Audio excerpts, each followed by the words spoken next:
Ladies and gentlemen, boys and girls, and lovers of Golden Era charm, welcome to the one and only Vintage Airwaves. I want to thank you for tuning in to tonight's broadcast. To all my friends out there in Radio Land, please don't forget to like, subscribe, and share. Let's get started with the program.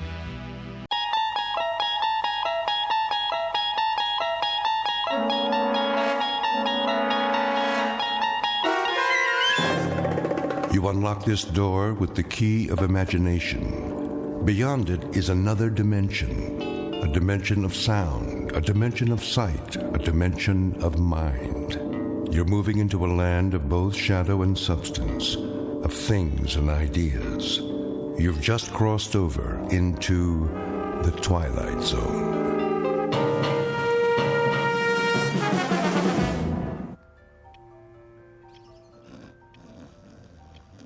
Oh, shh, I'm trying to sleep.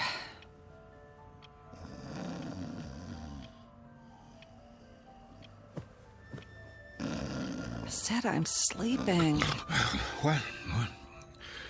Oh, what time is it?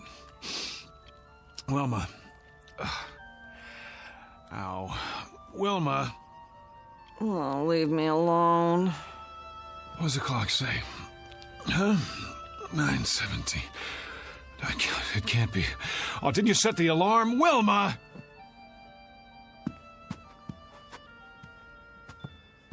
I've got to be at the bank. Do you know how late I am? Oh, great. Just great. I don't even take my clothes off. No more parties. Never again. Oh, be quiet about it. Sure, go on. Get your beauty sleep. You feel lousy. Never mind how I feel. So I'm late for work. So what? No skin off your nose, right?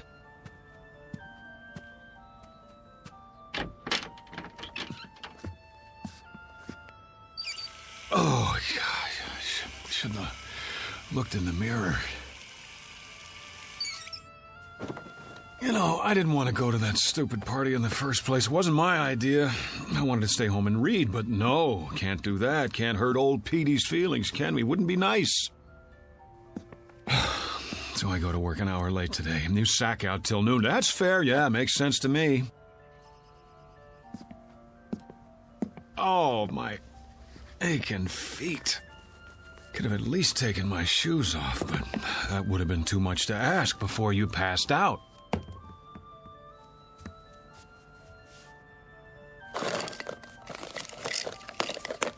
Oh, boy. Rearranging my stuff again, huh? Okay, I give up. Where'd you put it? Wilma! Wilma, where's my razor? Would you please tell me that much? Huh? Hey, wake up! Leave me alone! Snap out of it. I'm late, I said. Come on! Get away from me! Never mind the dramatics. Just tell me what you've done with my razor and I'll clean up and get out of here. Then you can go back to sleep for as long... Don't do that! What's the matter with you? No!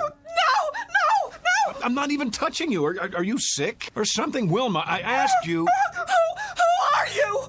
What kind of a question is that? How did you get in here? Well, as I dimly recall, I staggered in about 2 a.m. with you at my side. After that... What are you doing in my bedroom? Oh, you mean this isn't the YMCA? I suppose I could have slept on the couch if you wanted me to. Am I forgetting something? Did we have an argument? Because if we did, I'm afraid I... Get out of this house! Come on, honey, knock it off. I'm late enough as it is. Just tell me where you put the razor so I can shave, change my shirt. Out! Out! I'm in no mood for jokes. If you don't, I'll scream again, louder. Wilma! How do you know my name? It's on our marriage license, remember? Mister, I don't know what you think you're doing, but I've never seen you before in my life.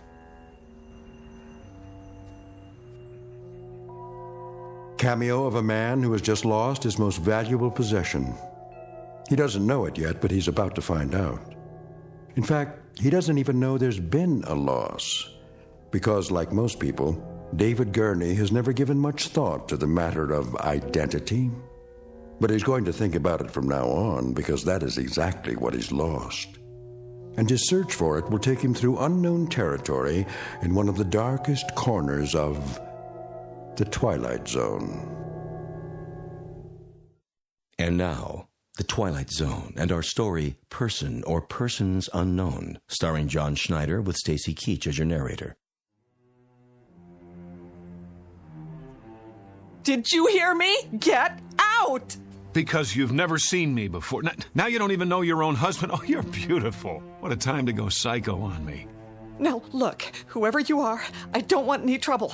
But if you don't get out of here, I am going to call the police. Easy, Wilma. Take a pill or something. Stay away from me! Go ahead. Call the police. Call the fire department. Call the paramedics. Tell them to bring an oxygen mask because there's a man here who's dying of a hangover. Oh, my head. I'm not bluffing. If you're not off that bed and out of this room by the time I count to 5, I'll make the call. I swear. 1, 2... Cut it out, will you? I've got a splitting headache. 3, 4, 5. This isn't funny anymore. Give me the police. Hello, police? I'd like to report a guy who... Give me that. Have you gone crazy? What are you gonna do? Kill me? I'll scream until the neighbors come. All of a sudden, I'm a stranger? I suppose I didn't buy this king-size brass bed and the lamp and the carpet and the wallpaper to go with it. If I didn't, who did? Santa Claus? Oh, you're insane! Boy, this is what I call a delayed reaction. 2 martinis at midnight and she gets drunk the next morning. Go back to bed, sleep it off. You cannot tell me what to do. You got it. I won't waste my breath. Now, what are you doing? Changing my clothes. What are your panties doing in my drawer? Your drawer? Where did you put my socks? If you don't keep your filthy hands out of my things... Filthy? Yeah, well, if I had time to take a shower... What in the name of... Those are my dresses! So I see. What did you do with my clothes? Oh... The Lord is my shepherd. All right, I'll wear what I had on last night, but if anyone says something at the bank, I'll tell them whose fault it is. My darling, brain-damaged wife with her defective sense of humor. Daily bread and forgive her. Sorry, trespasses as we forgive those who trespass. I'm going to work now. When I get back, you'd better have things straight again, understand? Do I make myself clear? The kingdom, and the power, and the glory, now. Goodbye. And forever. God help me.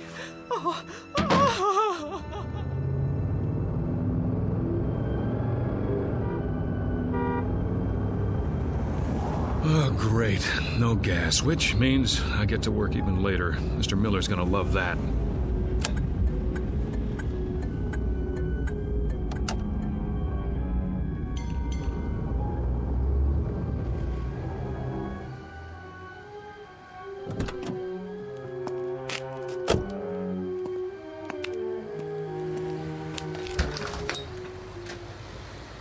Come on. Here's your change. Thank you, sir. Fill it up on number 3. Cash or charge? Put it on the card. Here. You have ID? Yes, I have ID. Every kind you want. Here, look, I'm in a hurry. Would you run the card while I pump the gas?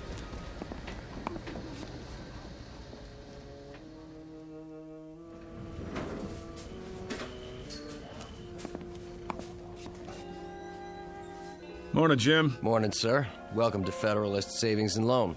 Boy, treat the customer like a king. New uniform? What's that, sir? Looking mighty spiffy. Hat's on crooked, though. It is? Keep up the good work. Don't let any bank robbers in. If you'll fill out a transaction slip. Who do I see about a loan? Morning, Julie. Fred. Bring back this loan application and I'll begin the procedure. Well, how long's it gonna take? Oh, no, not long. We can usually give you a decision in 72 hours. What in the...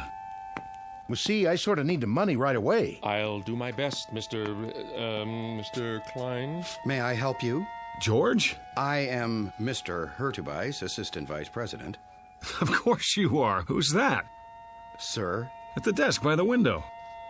Why, that's Mr. Cooper, our Vice President. Well, would you mind telling me what Mr. Cooper is doing at my desk? Beg pardon? What is he, some trainee of all the... If you'll wait your turn, sir, Mr. Cooper's busy. Yeah, sure he is. What is this, George? April Fool's Day?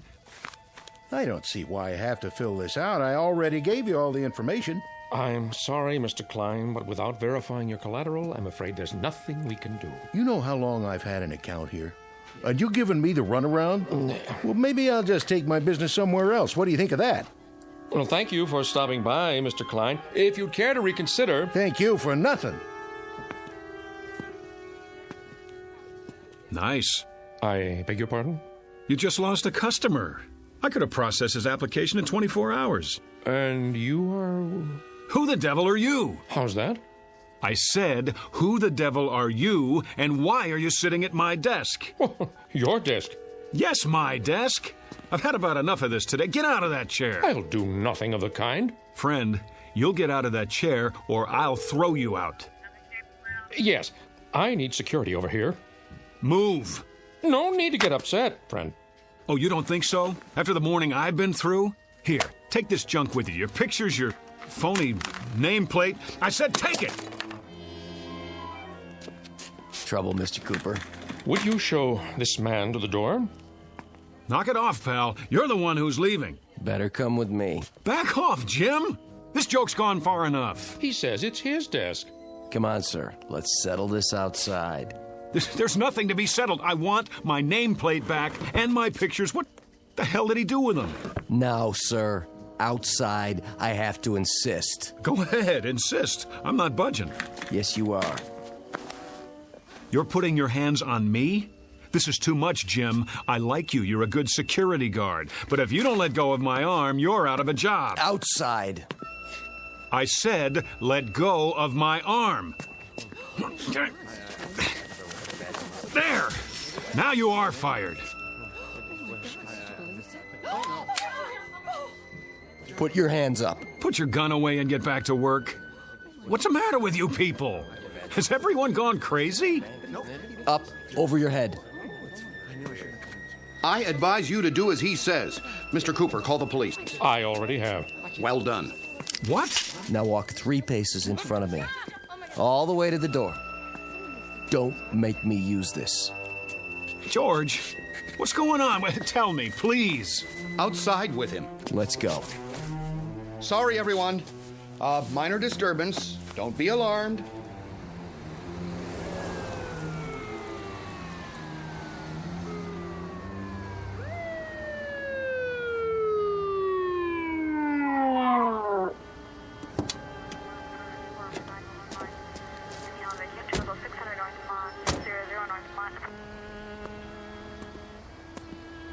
This the man? That's him. Hands behind your back. Oh, for God's sake. Hold still, fella. Ah, get in the car, nice and easy. Wilma, is that you? That the same guy? Yes. What's your name? Why don't you ask her? We did. She doesn't know. Doesn't know? After 11 years of marriage, she doesn't know. He's a complete stranger to me, officer. I can't tell you how frightened I was. Let's go. Wait, Mrs. Gurney, let me introduce myself. I'm David Gurney, your husband. Well, what's everybody staring at me for? That's who I am. Tell him, Jim. I've worked with this man for 4 years. Tell him. Never saw him before. He just walked in and started a ruckus. Slide in the back seat. Come on. Wait, you don't believe I'm David Gurney? I can prove it. Look in my wallet. Go ahead. Take it out of my back pocket. Then we'll see. No wallet? Sure there is. Check the other pocket. Nope. Nothing. But I had it. Oh, hold on. The gas station. I must have left it on the counter. Everything. Driver's license, credit cards. Watch your head.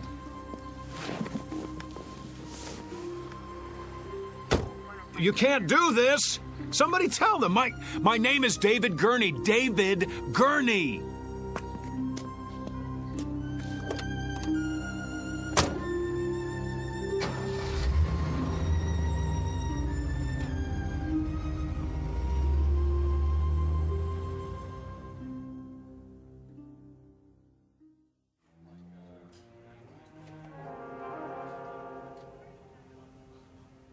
On your feet.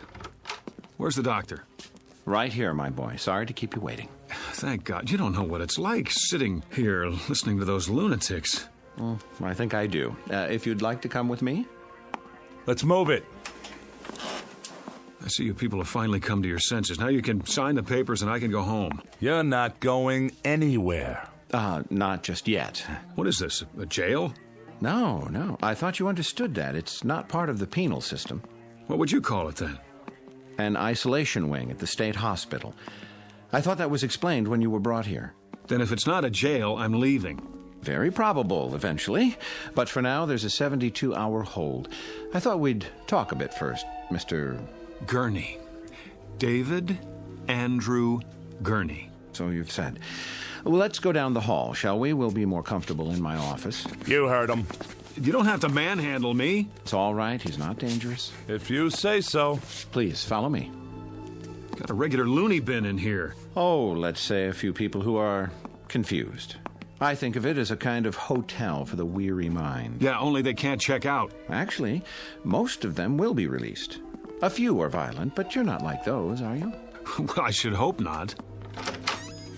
Come in, Mr. I suppose I must call you Mr. X for now. I told the officers who I am. I've told everyone. Please have a seat. Where's the couch? I'm afraid you've seen too many movies. Of course, if the chair is not comfortable. It'll do. I just want to get this over with and go home. And where is that? I've been through this before. You still insist that you live in Miss Berenson's condominium and that you are her husband. Yet she's unmarried. We've checked. How do you account for that? I don't care what she says. I know who I am. No need to get upset. Everybody's telling me I'm not who I think I am. But what do you expect me to do? Relax? It must be a challenge to your belief system. But if I'm to help you, then you've got to come to terms with the facts. And what are the facts? Couldn't say just yet. The police are running your fingerprints, and then we'll have something to work with. But for now, this person you think you are, we know that he doesn't exist, except in your mind. Oh, we know that, do we? It seems that you've invented him, whether out of whole cloth or people you've known. You're lying. And why would I do that? I don't know, but you are. You've got to be. A man can't live for 40 years and all of a sudden... Is that how old you are, 40? Yes. And then, just because he loses his driver's license... We're checking the place where you say you left it. But it wasn't just that. Everyone at the bank agrees that... You put a lot of stock in everyone else's opinions. How about mine? Well, we must begin somewhere. Consensus matters, doesn't it? Surely you can see... I see that they're all lying. That's what I see. How can you be sure they're not telling the truth? At least as they see it. That's what I'm doing. So you believe they live in a different world, a world with different rules, a different history. I don't have any idea, but I know what I know. Ah, there's the conflict, you see. We have to resolve it somehow before you can move on. What chaos we'd have if each of us believed in a separate reality. What about my reality? Doesn't that count for anything? Epistemology rears its head. You're obviously an educated man. Perhaps if you'd provide a list of the schools you've attended, we can contact them. Unless you believe their files have all been corrupted somehow. All right, let's go over it again. I live at 2457 Lime Rock Avenue, Los Angeles, California. But we've established that Miss Berenson lives there. Her name is not Berenson, it's Gurney, and she's married to me. In fact, she is not married to anyone. Oh, that's a fact, is it? Her name is on the lease. She has ID, car registration. Let me see it. Well, that can be arranged. But for the time being, I'm afraid the burden of proof is on you. Oh, that's reasonable. How can I prove anything while I'm in here? Could you prove who you are? Could anyone? But I'm surrounded by a staff who know me. The people in those rooms down the hall, their voices in the wilderness. Eventually, they're going to have to come around, acknowledge the commonly agreed upon reality, or they'll be sent somewhere for long-term treatment. You don't want that, do you? What choice do I have? There's always a choice. It's up to you. There's a man here who says his name is Winston Churchill. I've shown him pictures of the real Churchill, but he's sticking to his story. so he won't be going home anytime soon. The same with his neighbor, Florence Nightingale, and her buddy, Jack the Ripper. He thought he was Jesus of Nazareth yesterday. Maybe he'll come around. I hope so, because the sanitariums are full of Jesus Christs.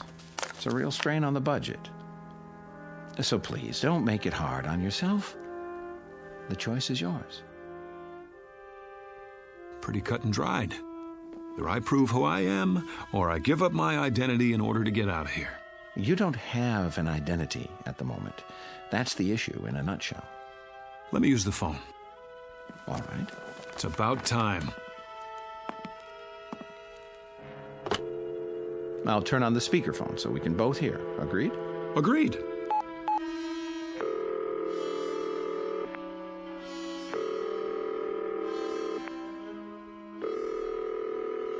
Front desk. This is Dr. Koslenko. Let me have an outside line, please. Yes, doctor. What number? 838-2171. My friend Pete. I've known him forever.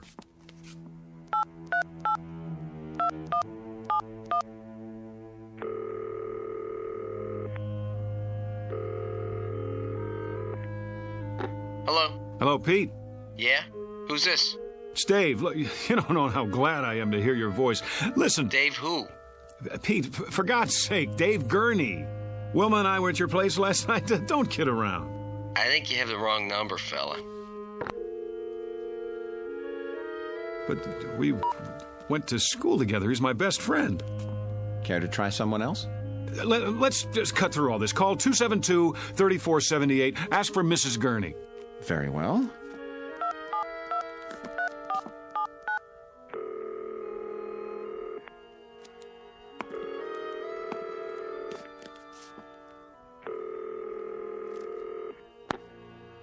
Yes? Who is it? I'd like to speak to Mrs. Gurney, please. This is Mrs. Gurney. Really? Hello, Mom. Hello? Oh, I'm so glad I got you. Hello? Who is this? Who's on the line? It's David. Mom, don't you recognize my voice? David, your son. You see here, whoever you are, I don't have a son. And I don't like practical jokes. Mom, stop it. Don't do this to me. Don't, please. That's enough. Ma'am, please excuse the call. It was a mistake. Well, you see that it doesn't happen again, or I'll report you. I don't understand. You're sure your name is David Andrew Gurney? Yes. And you have a telephone? Of course I do. Unlisted? No. Then it's likely you'd be in the telephone directory, isn't it? In fact, there's no doubt. What do you... Yes. Where's the phone book? Right here. You'll notice it's the current edition for your area. Go ahead, open it.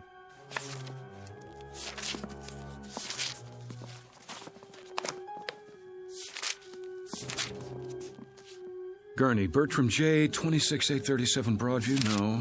Elizabeth Y, 6578 Logan Street, Van Nuys. Well? It's not here. I believe that's called evidence. Now, are you ready to consider an alternative? But if I'm not David Gurney, then who am I? That's what we're going to find out. Now the real work begins. In other words, I'm crazy, just like the guy who thinks he's Jack the Ripper? That's what you're telling me? Well, let's say temporarily disoriented. It's not uncommon when one is under stress. I know it must be difficult to accept, but looking at it logically, could there be any other explanation? Sometime last night, you suffered a break, became confused, entered Miss Berenson's apartment. No, for some reason that's what you want me to believe, but it isn't true. Because in spite of everything, I know who I am. If I don't know that, I don't know anything. Oh, I was afraid of that. You know, I've been through this a great many times. Too many. And it's what I was trained to do, and I'm very good at it. Always ends up the same way. With the patient either returning to a normal, productive life or entering into a lifetime of treatment. Why? Because they won't break? Hear me out. We're not playing around in here. I can give you a prescription for drugs, set up a schedule of visits, but it's maintenance, that's all. The bottom line is it's up to you. If you behave that way, you become that sort of animal. My name is David Gurney. I live at 2457 Lime Rock Avenue. Look out the window. You see all those people on the grounds walking back and forth? Some of them look normal enough, some of them look like zombies. But all of them are here for the long haul. It's such a waste of time, money, human lives. Don't do this. You're an intelligent, educated man. The system is what it is. You can't beat it. Take my advice. Learn to play ball right now, before it's too late. Or else... Not this way. What other way is there? I have to know. Do you understand? Either I am crazy or somebody's gone to a lot of trouble to blot me out. Use your brain. Why would anyone want to blot you out? How should I know? What, the CIA? This is not a spy novel. Whoever or whatever it is, they can rig all the phone books in the world and they can pay off everybody who ever knew me, but there's one thing they can't do. They can't get inside my mind, and they can't think of everything. What do you mean? Something even Wilma doesn't know about. I just realized there's still one way to prove who I am. Well, I'll be happy to take it under consideration. Sure you will. Stand back. I'm going to make sure I get there first. Get away from the window. No, out of my wait. way!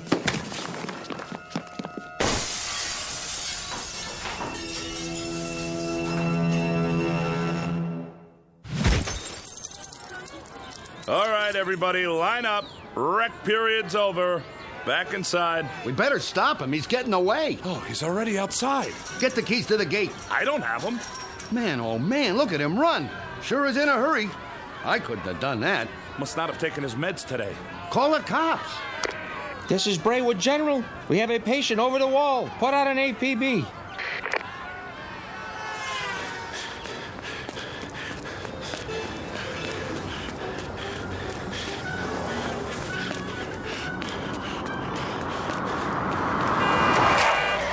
Hey, buddy, get out of the way. Give me a lift. Yeah, sure. I have to get out of here. Yeah? We'll call a cab. I don't have any money. Did you help me? Sorry, buddy. Get out. I need it. Get out. Hey, what are you doing? Then slide over. I'm in a hurry. Hey, look, man. I don't want any trouble, okay?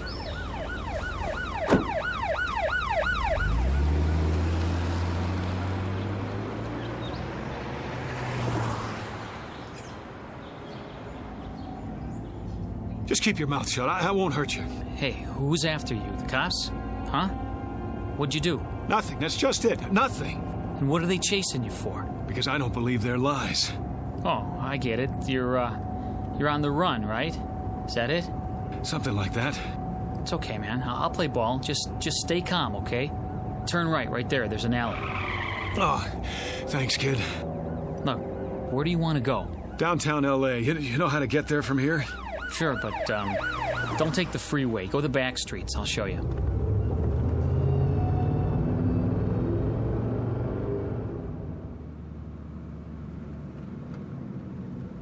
I hope this is the right address.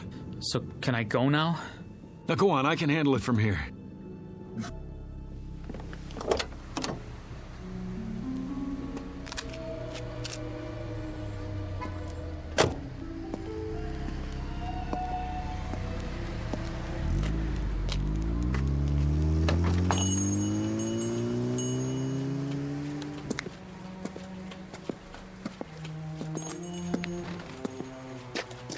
Can I help you? Oh, I sure hope so. This is the place where people pick up photos, right? Sure is. Good. I thought I got it right. You have a receipt? What? The receipt for the photo. Did someone take your picture? That's right. And he told you to come here? It was in Griffith Park with my wife. We were walking past the merry-go-round. It was last Sunday. A man came by with one of those big cameras. Dave, that man just took our picture. Beautiful shot, too. What are you doing? Here you go, folks.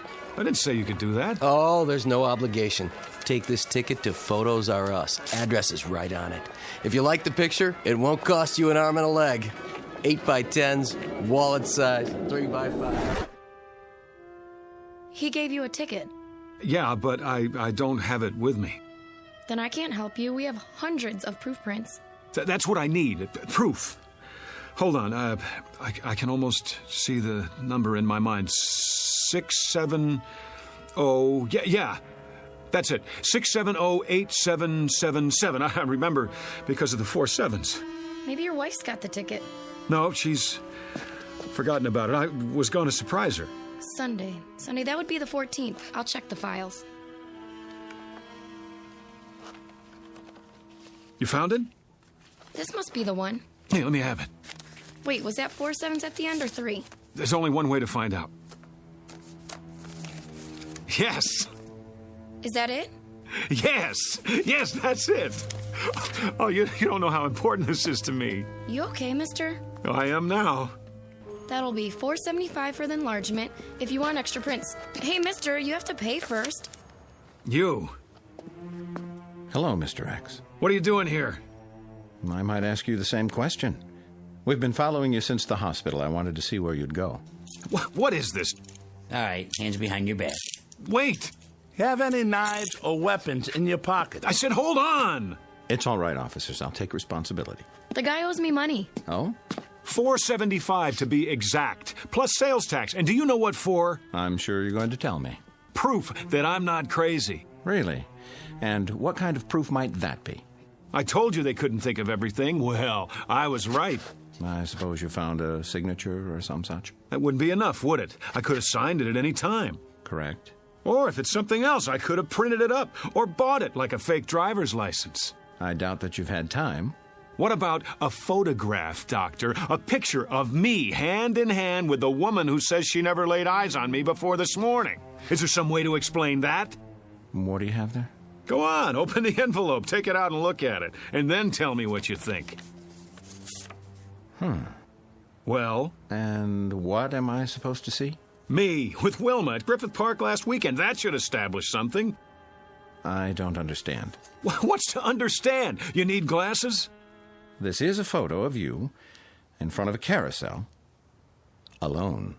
Let me see that. No, it was different a minute ago. A picture of 2 people, 2. You saw her. Tell him I showed you the picture. You didn't show me nothing, mister. Just looked at it yourself, then you tried to run off without paying.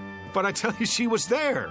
We were there, together. Come along now. We'll go back and talk this over. No, we were there together.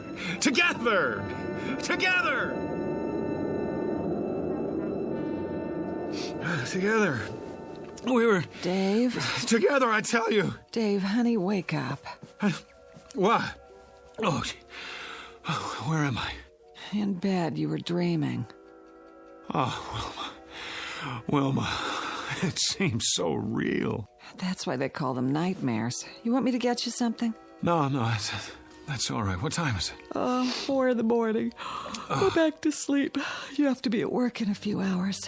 Whew, I must have had the nightmare, the granddaddy of them all. That'll teach you to mix scotch and martinis. Well, no, that'll teach me. Sorry I didn't put you in your pajamas, but I was a little out of it myself. Forgive me? Oh, sure I do.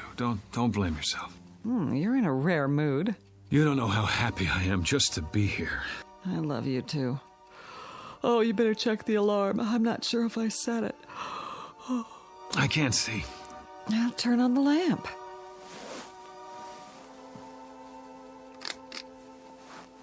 Oh, it was the worst dream I've ever had. I couldn't prove who I was, and you weren't yourself either. You were someone else, or you thought that I was. No matter how hard I tried, I couldn't convince you. It was so...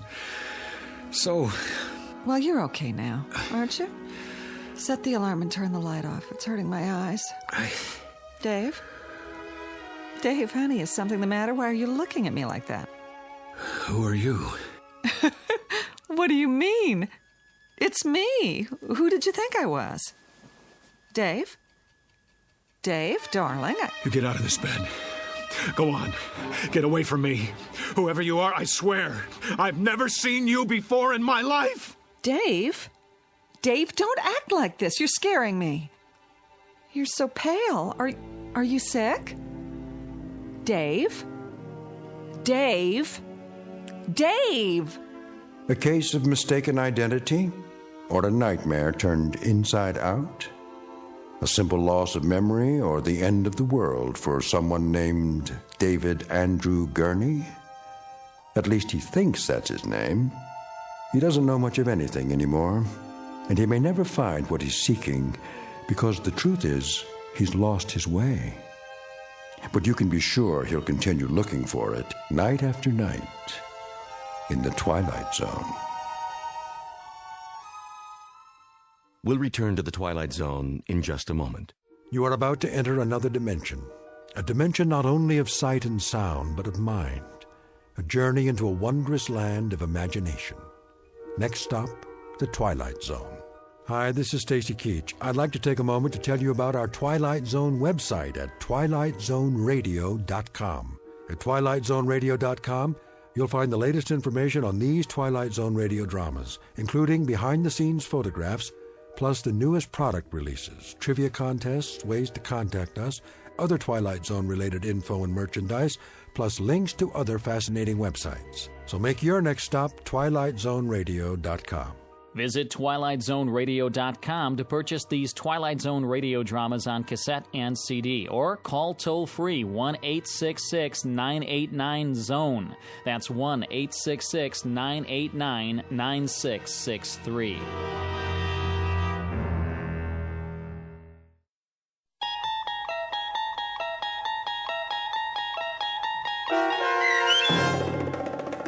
Person or Persons Unknown, starring John Schneider, with Stacy Keach as your narrator, was adapted for radio by Dennis Etchison and written for The Twilight Zone by Charles Beaumont. Heard in the cast were Meg Falcon, Tom McElroy, Roger Mueller, Richard Hensel, Roderick Peoples, Kurt Nabig, Carl Amari, Fernette Lebo, Doug James, Ann Whitney, and Jen Patterson. The producers of The Twilight Zone wish to thank CBS Enterprises and the Rod Serling Estate for making this series possible. This copyrighted radio series is produced and directed by Carl Amari for Falcon Picture Group. Sound design and custom Foley effects for The Twilight Zone by Cerny American Creatives Bob Benson, Craig Lee, Michael Slaybach, and Matt Sorrow. To learn more about the Twilight Zone radio dramas and to contact us, visit our official website at twilightzoneradio.com. Doug James speaking.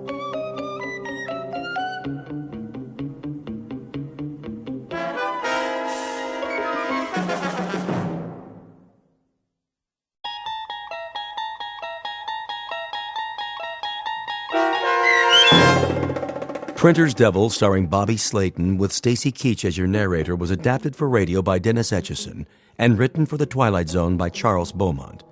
Heard in the cast were Mike Starr, Fernette Lebo, Doug James, Derek Purcell, Elizabeth Lido, Carl Amari, Roger Wolski, and Vince Amari. To learn more about the Twilight Zone radio dramas and to obtain audio cassettes and CDs of these programs, visit our website at twilightzoneradio.com. The producers of The Twilight Zone wish to thank CBS Enterprises, Carol Serling, Dennis Etchison, Dick Brescia Associates, Claire Simon Casting, Terry Jennings, XM Satellite Radio, Sirius Satellite Radio, our sponsors, and our radio affiliates for helping make this series possible. This copyrighted radio series is produced and directed by Carl Amari and Jason Mallow for Falcon Picture Group. Doug James speaking.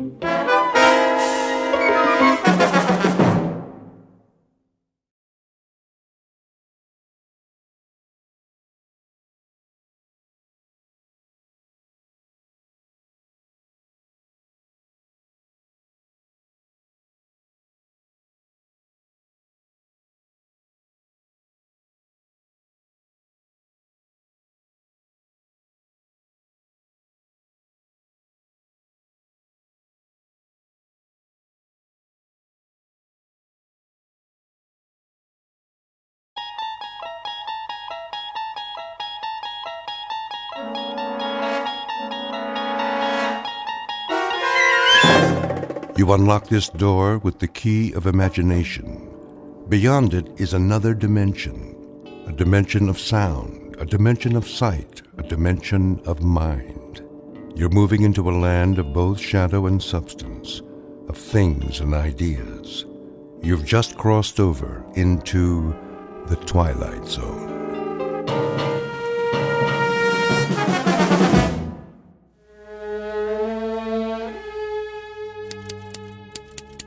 Oh, no, not now. What's wrong, boss? This old typewriter. I think it's got a broken key. It's not broken, only jammed. There. All better. Thanks. Think nothing of it. I'll be here all night trying to get this editorial written. Oh, come on. Things aren't that bad. Don't be such a gloom cookie. I am not now, nor have I ever been, a gloom cookie. That's better. Now go back to work. I got the front page all laid out. Great, Andy. Rest of the pages are almost done. Can I, I'd like to talk to you, Mr. Winter. Can't it wait? I can spare a few seconds. What's on your mind? Well, the fact is... Something stuck in your throat? No, sir. Wait a minute. I've got some real medicine here. Come on.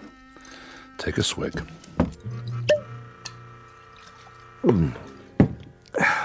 Thanks. Thanks, Mr. Winter. I hate to tell you this, but I'm resigning. You're the best editor a man could work for, but it's 8 weeks since I've been paid, and I know. I don't blame you. Well, I do.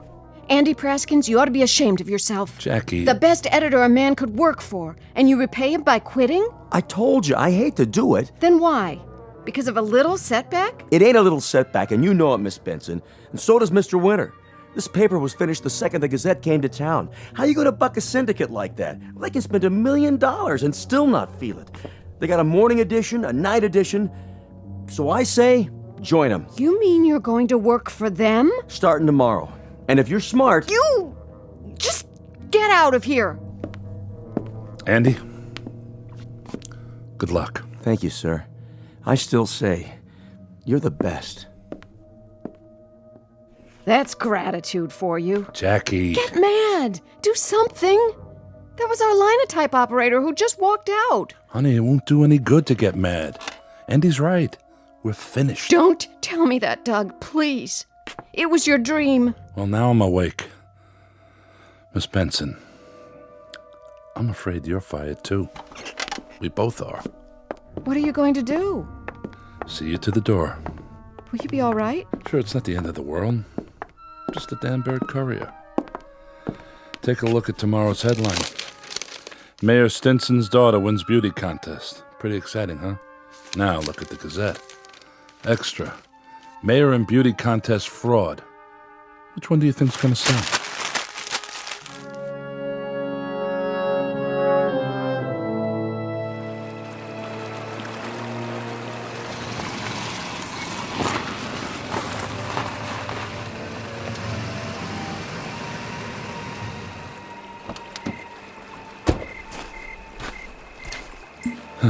Bottle's empty.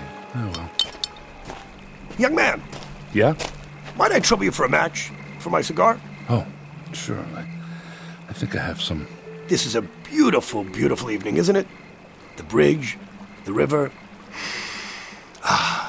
Smell the pines in the air. A pity you have to leave it all. What do you mean? Well, you were about to commit suicide, weren't you? That's none of your business. I agree. But a man ought to do a good job of it. I mean, to jump into the river from here could work. On the other hand, you might end up with nothing more than a head cold. I certainly wouldn't risk it. Oh, by the way, did you find that match? No, I'm out. No matter. Are you going to jump? Why? You want to watch? Oh, no. I was just thinking, if you're not going to jump, maybe you wouldn't mind giving me a lift into town. Quite a psychologist, aren't you? One of the best, my boy, one of the best. Okay, come on. How did you do that? Do what? I didn't see a match. You just snapped your fingers. Oh, that. Just a little magic trick. Shall we go? Why not? Get in. Thank you, young man. You will not regret this.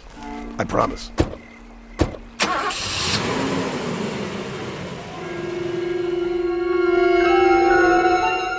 Take away a man's dream, fill him with whiskey and despair, and send him to a lonely bridge late at night. Let him stand there looking down at the black water and try to imagine the thoughts that come to mind. You can't. I can't. But there's someone who can, and he's seated next to Douglas Winter right now. Mr. Winter thinks his car is headed back to town, but he's wrong, because its real destination is the Twilight Zone. And now, The Twilight Zone and our story, Printer's Devil, starring Bobby Slayton, with Stacy Keach as your narrator.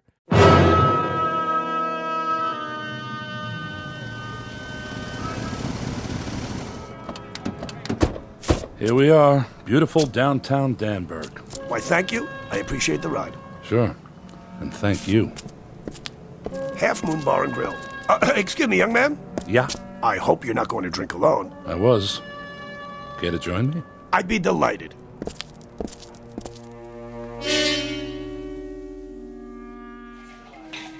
Feeling better?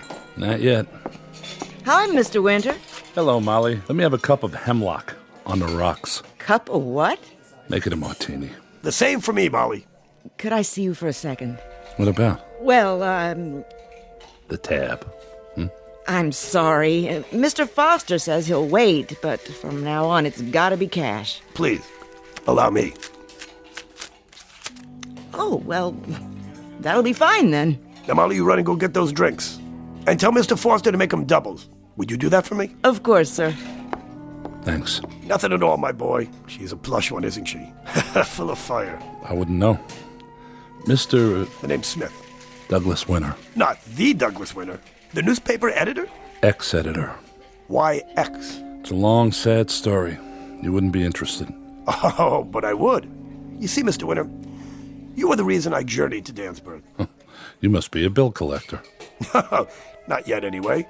I am, in fact, a newspaper man, and I was kind of hoping to secure a position here with the Courier. I could have saved you a trip. The Courier's dead, Mr. Smith. I don't understand. There isn't much to understand. The Bragg Syndicate decided to start a rival paper, the Gazette. Can't you just fight them? I thought so, at first, but they were big and rich, and I was little and poor. Your drinks, fellas. Keep the change, my dear. In payment for your lovely smile. Thank you, sir. Wow, she moves fast for a big one. So what do you say, Mr. Winter? Do you suppose the Gazette could use a linotype operator? I'm afraid not, though they did just grab my best man. Probably give him something else to do. Not much call for hot lead typesetting anymore. Everyone switched over to computers. Well, it's very disappointing. That was my specialty, along with reporting. It was? In fact, if I may dispense with false modesty, I would have to count myself among the best in both fields. Perhaps the best. I don't know what to say yet. Then I'll say it for you. You put me to work right away, and I think you can save the Courier. How? I can't even pay my bar tab. Very simple. I will waive my salary until you're in the black. Then, of course, I would expect some compensation, you understand. I might never be in the black. Yeah, but then you might. It's a chance you have to take. That's certainly better than what you have now. You sure you know how to operate a linotype? Mr. Winter, that's like asking Paganini if he knows how to play a fiddle. I can make that keyboard do things you would not believe. Show me. Oh, with pleasure.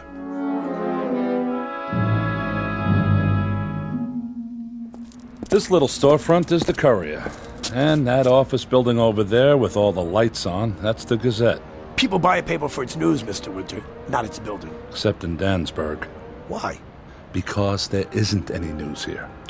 There will be. Doug!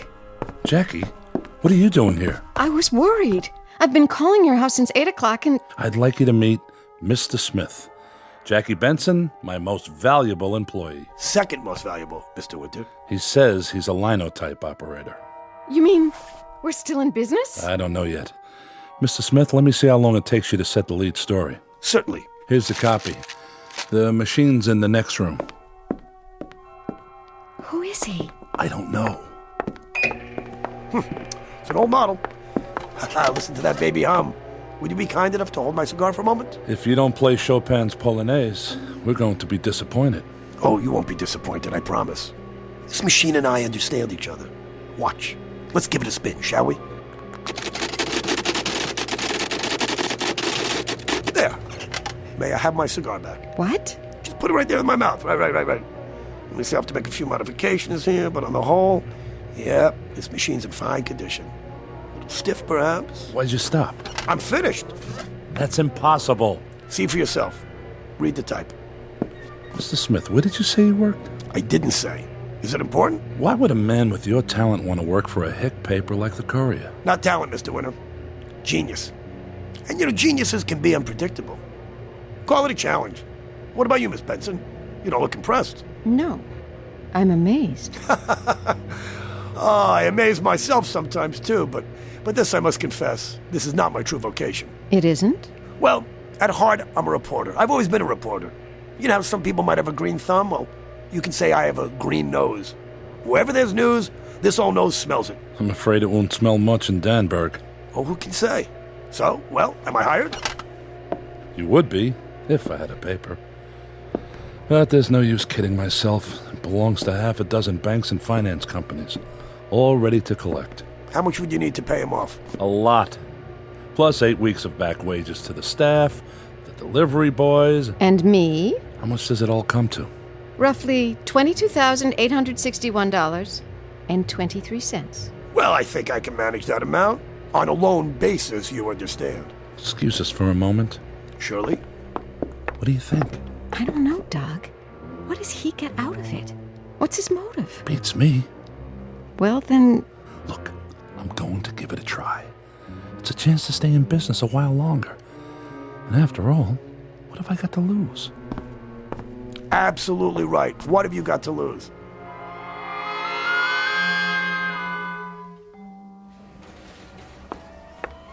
Here are the rest of the checks to sign. Gives you a funny feeling, doesn't it? Paid in full, paid in full. That old rooster's the best thing that ever happened to us. Speak of the devil. Hey, excuse the interruption. I was just wondering, how fast do you think you can actually get an edition on the streets? We're not due till tomorrow morning. I mean, an extra edition. I don't know, a few hours. But it'd be a hassle. We'd have to set it, round up the guys. Would it be worth a hassle, Mr. Winter, if we could actually scoop the Gazette? Depends on the scoop. How's this? I ran off a proof. I hope you don't mind. Let's see. At 10:20 this morning, the First National Bank at the corner of Elm and Hester Streets was robbed of $50,000 by a gang of... Let me see that. 10:20? It's only half an hour ago. I told you I had a nose for news. I'll have to check it out. You doubt my veracity? It's standard operating procedure, Mr. Smith. You should know that.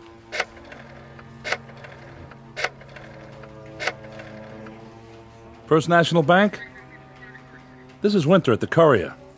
We have a report of a robbery and Huh? I see. Okay. Thank you. Doug? Let's get to work. Special edition, bank robbery, get your paper here. Oh, my good man, come over here. Let me show you how you're supposed to do that. Give me that paper. Daring daylight bank heist. Big stick up. Read all about it. Thug steal 50 grand. Extra, extra. Get her right off the press. Thank you, sir. Thank you, ma'am. Thank you. Thank you very much.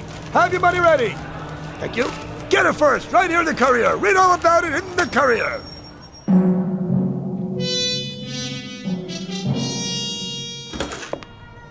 What a day. Don't you wish you could have seen Franklin's face? When did the Gazette finally come out? Not till 2:30. Well, the mood has certainly changed, hasn't it? Thanks to you. What have you got there? Oh, just a little story I thought you might be interested in for tomorrow's edition. High school principal exposed as bigamist? Mr. Harold J. Swanson, for 13 years principal of Danburg High School, confessed today that he is married to 2 women. The first, Mrs. Swanson... It's not much, but it will sell papers. How did you get this? I keep telling you, I have a nose for news. I'll check it. Hello, yes, I'd like to speak... I don't think Miss Benson trusts me very much. She's not used to this kind of pace. Well, you like it, don't you? Mr. Smith, there's nothing I like more. Love Nest at high school. Read all about it. Why, that old goat. Here's the mail. All subscriptions. Honey, do you realize that in 2 weeks our circulation has doubled? Oh, and Mr. Franklin's here to see you. Here? Winter, I'm not a man to beat around the bush. You've had a few lucky breaks. It can't last, but I'm authorized to make you an offer. If you're smart, you'll take it. An offer on what, Mr. Franklin? Why, the courier. We buy it, you and your staff go to work for us. Well? Sorry, we're not for sale. You actually think you can fight us? We can try. This offer will remain open till 7 tonight. After that, Winter, I'd advise you to find another line of work. Oh, turn up the heat. I already have. Under the Gazette. Come on, let's have some lunch. How much do you think they'd give you? Well, if they're as worried as Franklin looks, a couple of 100,000, maybe more. Why? Honey, what's wrong? I'm not sure. I have a surprise for you. I don't think I can take another one. Oh, you can take this, Miss Benson. It happens to be the biggest scoop of all. I'm almost afraid to look. Let's see. Fire destroys Gazette building. What? Listen.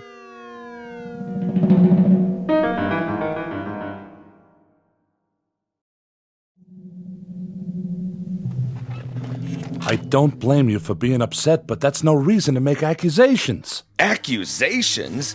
Facts! You started that fire, Winter, and you're going to pay. I'll see to that. Mr. Franklin. I've heard of some low tricks in the newspaper game, but this is the lowest. Mr. Franklin, I did not start that fire. How many times do I have to tell you? I don't care how many times you tell me. You had your papers on the street an hour after it happened, and that spells just one thing. You knew. I'll explain the situation one last time. Our new man was passing by. He saw the smoke and ran back. And in an hour, he wrote the story, ran off 5,000 copies. Winter, what kind of idiot do you think I am? The loud kind, Mr. Franklin. It so happens I have eyewitnesses to my whereabouts every minute of the day. Oh, we'll see about that. Yes, Chief Brown. Hello? This is Lawrence Franklin. Have you checked out Winter's story yet? Yeah, well, they're lying. They're covering up for him. What about that new man? All right. See that you do. Well? It may take time, Winter, but you'll pay for this. I don't think so, Mr. Franklin. I think your insurance company will pay for it. Who knows? They might even pay for the libel suit. What? The one I'm going to hit you with if you keep shooting your mouth off. Now, get out of here. We got work to do. Doug? Yeah? How did we get on the street so fast? I don't know. Do you believe him? Who? Mr. Smith. Do you believe he just happened to be passing by? Oh, Jackie, I swear you sound as bad as Franklin. Where are you going? To talk to Mr. Smith. Hello, boss. What can I do for you? Answer a question. Did you start the Gazette fire? I? You. I'm afraid I don't understand. Why not? It's clear enough. Did you start the Gazette fire? It was started by a faulty electrical system. You sure of that? Mr. Winter, I never write up any item I'm not sure about. It's a matter of ethics. The men say you never left this room. They're busy. You can't expect them to notice every little thing. Well, I suppose not. And you can't expect me to get my work done with editors hanging over my shoulder, can you? Oh, by the way, Andy Praskin's called. The linotype operator I told you about. I think I'll hire him back and put you on full-time reporting. No, that won't work. That won't work. I've made certain modifications to the machine, and look, I just don't want anybody touching it. They'll mess it up. But you hire him back. Just give him another job. It's twice as much work for you. No, I don't mind. I've got this baby trained.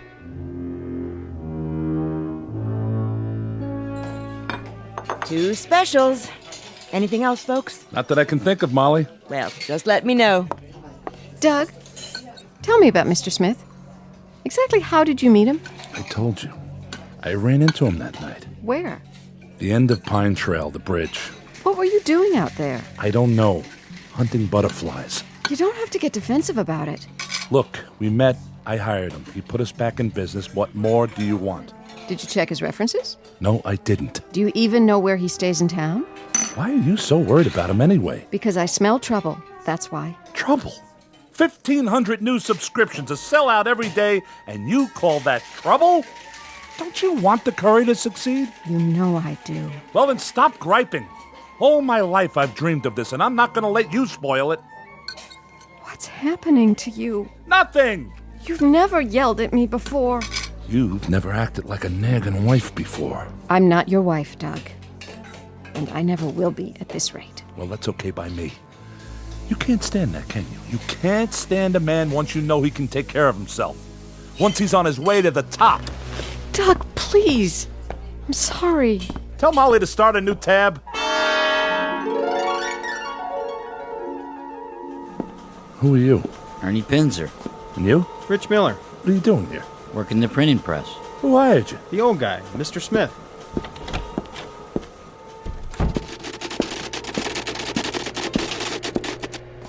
I hope you don't mind. We needed the extra help, and they needed jobs. They're Gazette men. Mr. Smith? Yes? Read that to me. What? On the machine, what you're writing. Well, I'd hope to surprise you. Tomorrow. Surprise me now. Start with the lead. Okay, if you like. Local man wins $2 million. E.J. McLeod, for 16 years, clerk at the Danburg Water and Power Company, learned last night that his sweepstakes ticket was... That's enough.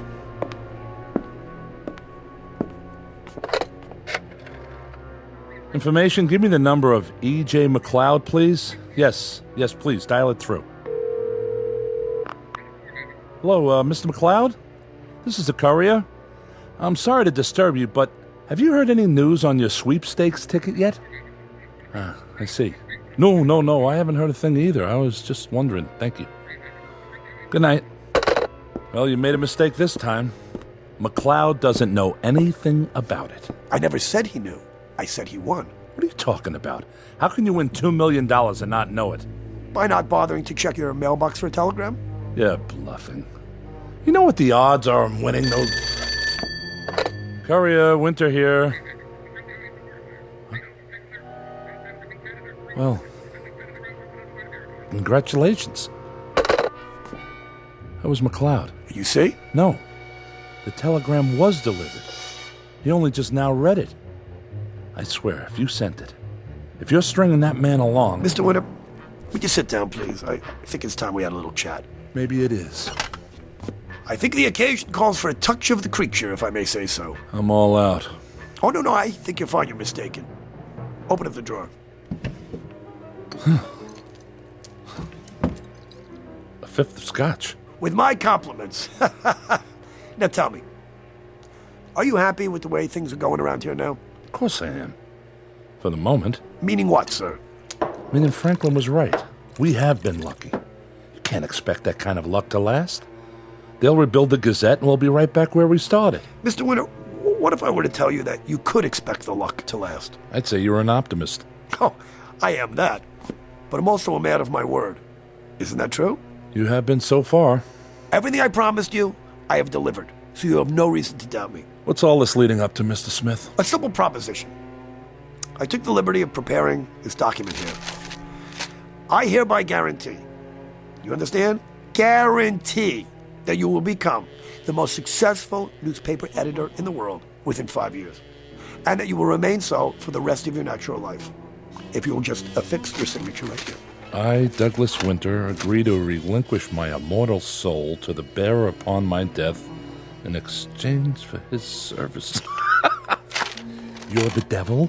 As a sophisticated, intelligent man, you know the devil doesn't exist. Yeah, that's true. And you also know that the world is full of rich, crazy old men who just do things for crazy reasons. Why not just think of me that way? I do, Mr. Smith. Excellent. Use my pen. This is ridiculous. Of course it's ridiculous. You said it's ridiculous. I've agreed with you. And yet, look at you. You're still hesitating. You don't believe I'm the devil, do you? Certainly not. Then humor me, huh? After all, what good is a soul anyway? It's sort of like an appendix these days, if you know what I mean. Particularly if it doesn't exist in the first place. Just for the sake of argument. Why would you want it? I just say for the sake of argument. I might find a use for it. Let's say, I don't know, I'm a connoisseur and yours is a choice soul. Like wine. A very good year, so to speak. Why not just take it? If you're the devil, you can do anything. Not quite. I am bound to certain rules, and I do have my limitations. You're nuts. I agree. Let's drink to that. Oh, I forgot to add, by the way, that if you don't sign, which is okay, that your somewhat gloomy predictions of the courier's future will almost certainly come true.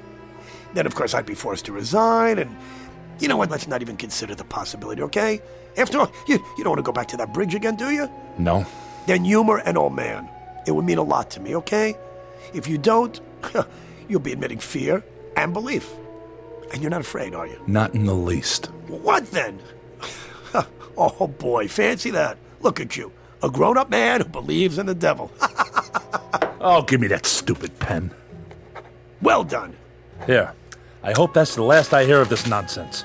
I'm sure you do, Mr. Winter. I'm sure you do.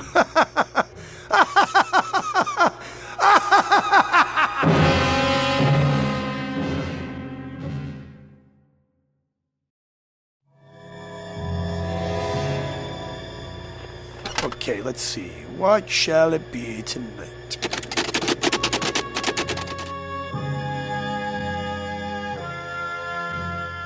Doug? Doug, wake up! What? It's 8:40 in the morning. Didn't you go home? I guess not. Must have been overtired. Overloaded by the looks of that bottle. Have some coffee. Oh. Have you seen the paper? Yesterday? Today's. It's on the street. 7 teenagers perish in fiery crash. Tell me what's going on, Doug. These things, they can't just be happening. Stay here.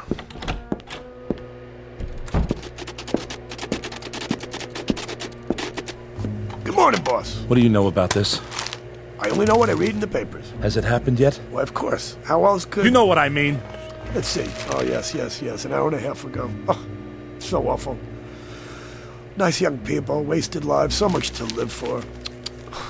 But of course they've been drinking, you know. You caused it. Mr. Winter, I was here all night, and so were you. How could I have caused it? I don't know yet. About last night. That was just a gag, wasn't it?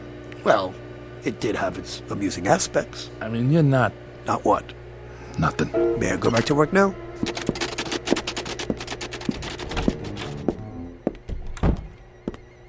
I'm terribly sorry. Thank you. It's true. How did he know? It's his job to know. But the papers were on the street right after it happened. Who printed them? Who delivered them? Ask Mr. Smith. I'm asking you. Get off my back, will you? All right. If that's the way you want it. Oh, lovely dress you're wearing there, Miss Benson. And that perfume. What is it? Something new. It's called Hands Off. That's good. Very good, Miss Benson. What do you want? A bit of fire for my cigar? Here are some matches. Keep them. Thank you. I do believe we're going to be great friends, my dear.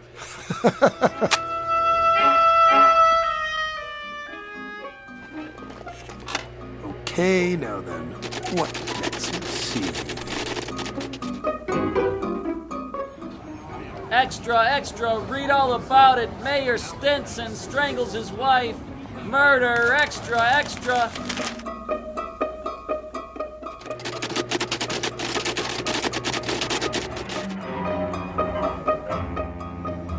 Honeymooners drowned in Lake Bundy. Read all about it. Extra. Honeymooners dead. Read all about it. Honeymooners drowned in Lake Bundy. Extra.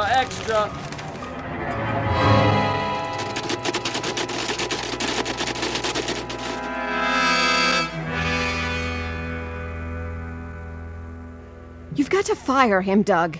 You've paid back the loan. You don't owe him anything. I can't. Why? Just kick him out. Or do you want him around? It isn't a matter of... Then what? He's taken over. He's running the Courier, not you. Him. Well, he isn't doing a bad job of it. We're selling out every edition. You're selling out more than that. A lot more. Goodbye, Doug. Hey, aren't you being a little hasty? Mind your own business. Whoa. This is my business. I do have, one might say, a proprietary interest in everything connected with the Courier. Well, I'm not connected with the Courier anymore. I wish you would reconsider. The fact is, I've developed a special fondness for you. Get out of my way. Psst, a word in your ear? Why, of all the... You'll be sorry you did that. Not as sorry as you'll be if you ever say anything like that to me again. Where's Miss Benson going? Ah, love's labor's lost, Mr. Winter. She's left us. It's your fault. I've only done what you asked me to do. That's a lie. Oh, really? You wanted success? You accepted my help of your own free will. And the only thing that makes a paper successful is news. I never said what kind of news. Then you did make those things happen. Every time you sat down at that linotype. You didn't tell me people would be hurt. Hey, you didn't ask. You must pay a price for success, Mr. Winter. Everybody must, okay? Of course, the price does vary. Come on, don't feel too bad, my boy. You're not the first editor I've helped out. I don't want your help. Get out. Sorry, we have a contract, and there's no way out of it. But there is one thing you could do. What? Pay up. But if you are the devil, you can't take my soul until I'm dead. That's right, I can't, can I? Wait, is that another story I smell? I think so. What are you writing? Oh, no. This is awful.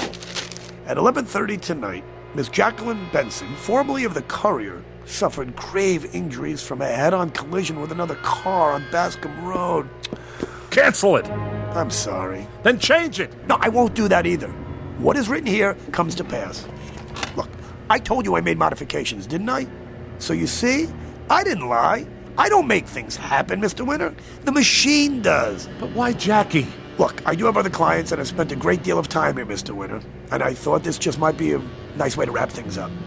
Look, it doesn't say she died of her injuries. I mean, I could add a few lines, but that's entirely up to you. Will this help you to decide?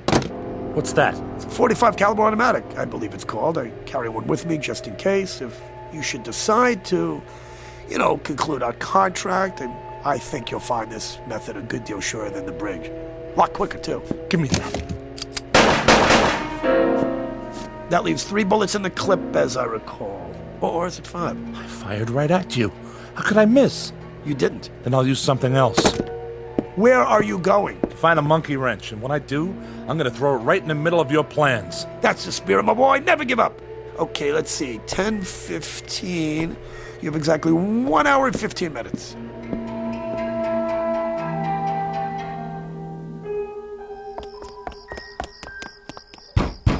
Jackie! Jackie! Hush! You want to wake everybody in the neighborhood? Where's Miss Benson? She ain't in. When did she leave? About 15 minutes ago. Did she say where she was going? That's no concern of mine. Miss Benson? Have you seen Doug? Well, isn't he at his desk? No.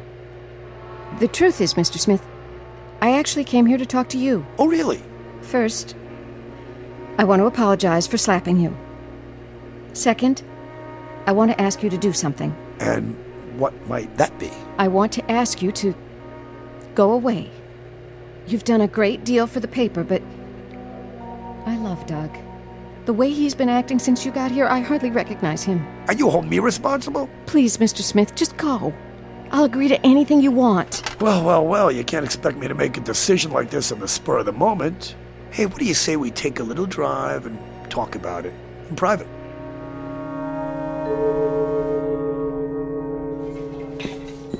Why, hello, Mr. Winter. Is Jackie here? Miss Benson? Not since lunchtime. What's the matter? Can I get you something?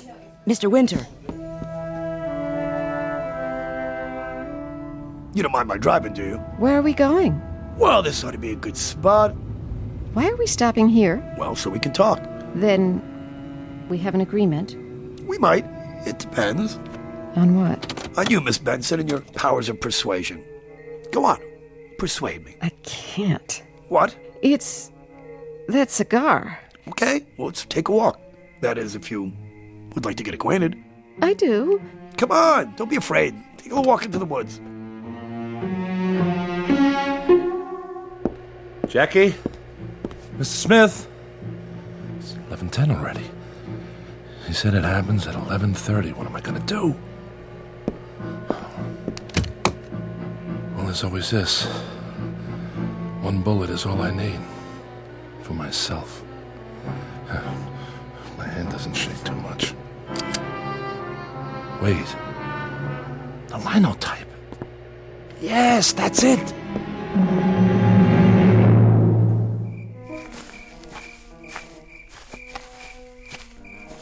Ah, the smell of the pines. This is a lovely, lovely night. Downright romantic, wouldn't you say? Come on, why don't we sit down here? Come on, we'll talk. I can't. I just can't. Wait, where are you going? Wait. Hey, where you go? Come here. Ah, there you are. Okay, Miss Benson, I'm a little out of breath here. But it is time to conclude our deal. No need to get up. I'll sit next to you and what's happening? What's happening here? What is... What? Mr. Smith? Mr. Smith, where are you?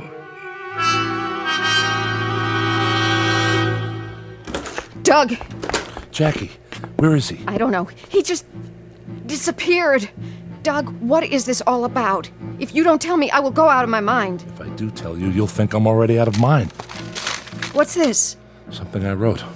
Read it. Mr. Smith, formerly of the Courier, resigned his position and left Danburg at 11:29 this evening. His contract with the publisher was declared null and void due to Mr. Winter's incomplete understanding of the terms. What contract? I don't understand. Neither do I, honey. But he's gone. That's the important thing. Doug, you... I said he's gone. But how do you know he won't be back? He's a funny guy. He doesn't go anywhere unless he's invited. Did you invite him here? In a way. And I'm going to spend the rest of my life making up for it. How? Well, the first thing we'll do is get rid of that old linotype machine. It's time we switched over to computers. Will you tell me what you're talking about? Maybe I will, someday. But for now, the Half Moon's still open. I'll tell him to cook up something special. How does an engagement dinner sound? Doug, are you all right? Never felt better in my life. Exit the infernal machine, and with it, His Satanic Majesty Lucifer, Prince of Darkness, otherwise known as Asmodeus, Belial, Lucifer, Scratch, and sometimes Mr. Smith. He's gone, but not for good. That wouldn't be like him. He's gone for bad, and sooner or later he may be back with another invitation from the Twilight Zone. More from the Twilight Zone after this.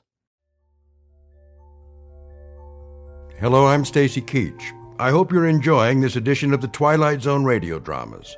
To learn more about this series, be sure to log on to our official website at twilightzoneradio.com. You'll find special discounts on our Twilight Zone audio collections, listings of our radio stations, links to other websites, and a photo gallery of our recording studio and some of our stars in action. Plus ways to contact us with questions or comments about the show. And for a limited time, when you log on to twilightzoneradio.com, you can send in for a free CD of the show. So be sure to visit us at twilightzoneradio.com.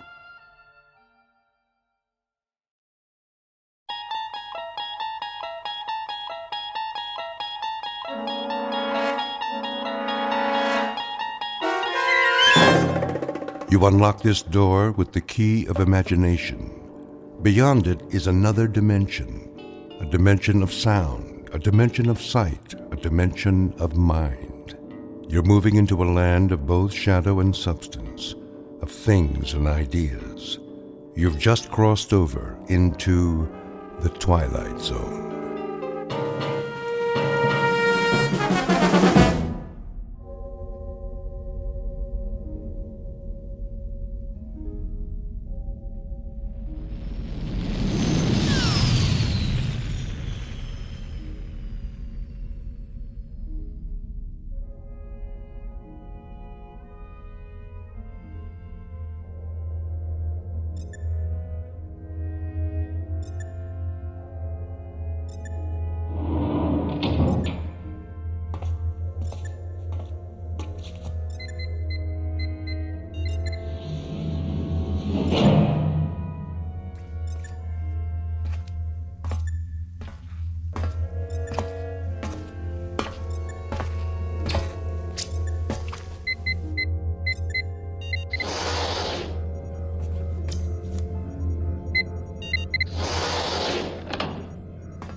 Probe 7. Log entry 1411. Another waking period. Ship seems to be functioning perfectly as usual. Wish they could make cars this reliable back home. Oxygen supply, right on the button. Food supply, a little over. Something wrong with my appetite. Not enough exercise, I guess. I know. More workout time. Gotta stay in shape. Never know who I might meet in space.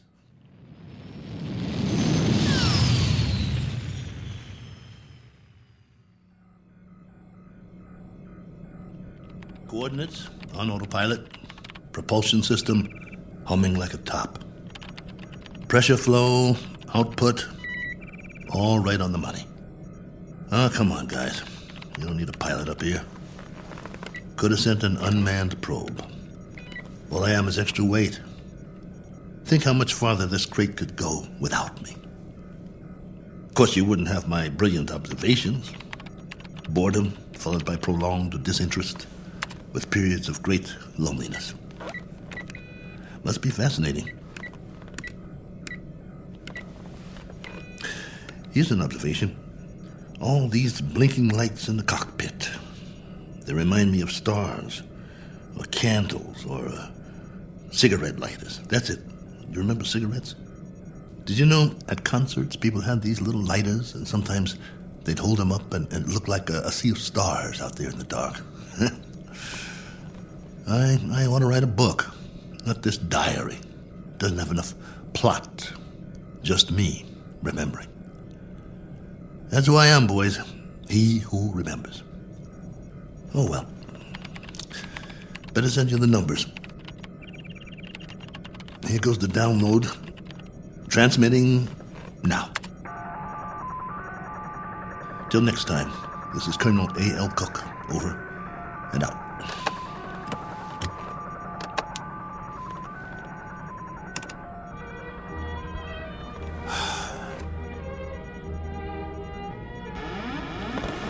Hold on, I think we've got a malfunction here. Some kind of overload. Yep, there's a power drain. Initiating diagnostics. No time for that. Switching to manual override.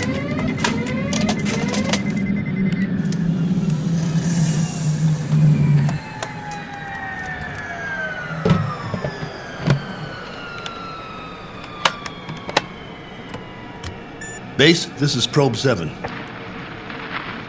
Probe 7, calling base. Come in. I've just lost a rocket tube. Can't handle this baby. Controls won't respond. Losing power fast. Have to set down on the nearest planet.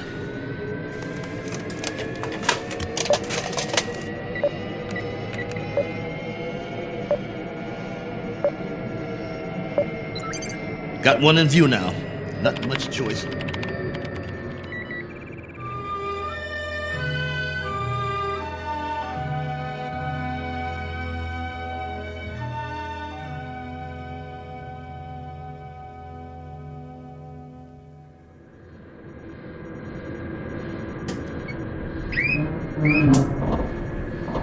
Entering atmosphere.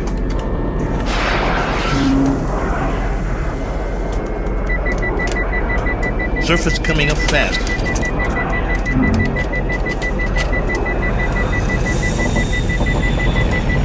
Can't slow down. No retro rockets.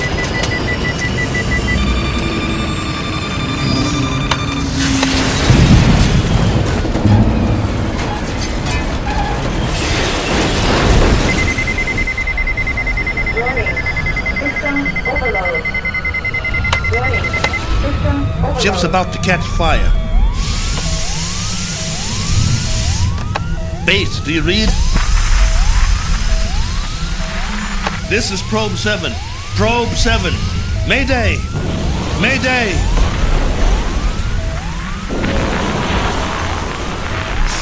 Mayday!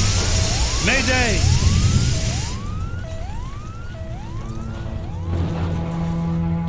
One Colonel Cook, traveler in deep space several million miles from his point of departure and presently out of options. He set a course across an endless ocean in a one-man lifeboat, now scorched and broken on an alien shore. But even if he should survive, his greatest ordeal is yet to come, for he must face a far more dangerous challenge, an opponent more menacing than the cold, lifeless vacuum of space.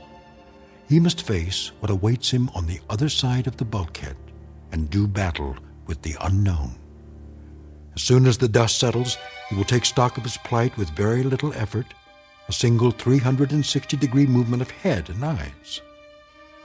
For Colonel Cook has come to rest on a small, undistinguished planet not on any chart, one that is actually an outpost in the Twilight Zone.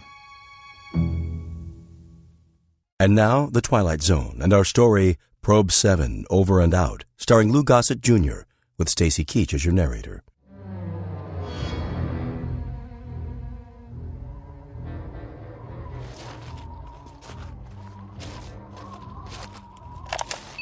Log entry 1412. I'm alive. That's all I know for sure. The ship is wrecked pretty badly. It might be possible to realign the main drive, but not without help. So far, I'm holding up. One badly bruised head and a broken right arm for which I made a sling. A few more painkillers in the first aid kit, but after that, I'm on my own. The planet has an atmosphere, so I don't need the pressure suit. That's another stroke of luck, if you can call it that. The terrain is desolate. Sand, rocks, some low-grade plant life. That means there's water. The question is, how much and where? The ship has cooled down now, what's left of it. Main instrument panel is intact, so I'll try to contact the base directly, if there's enough power. More later. Cook, signing off.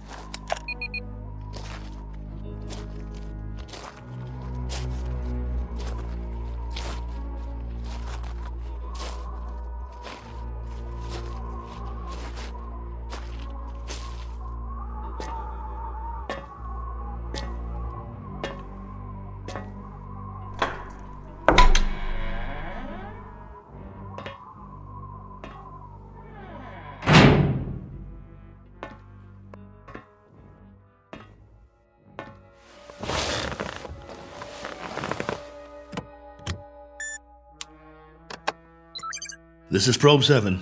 Do you read? Probe 7. This is Probe 7, calling base. Probe 7, with a landing report and damage assessment. Over to you, base.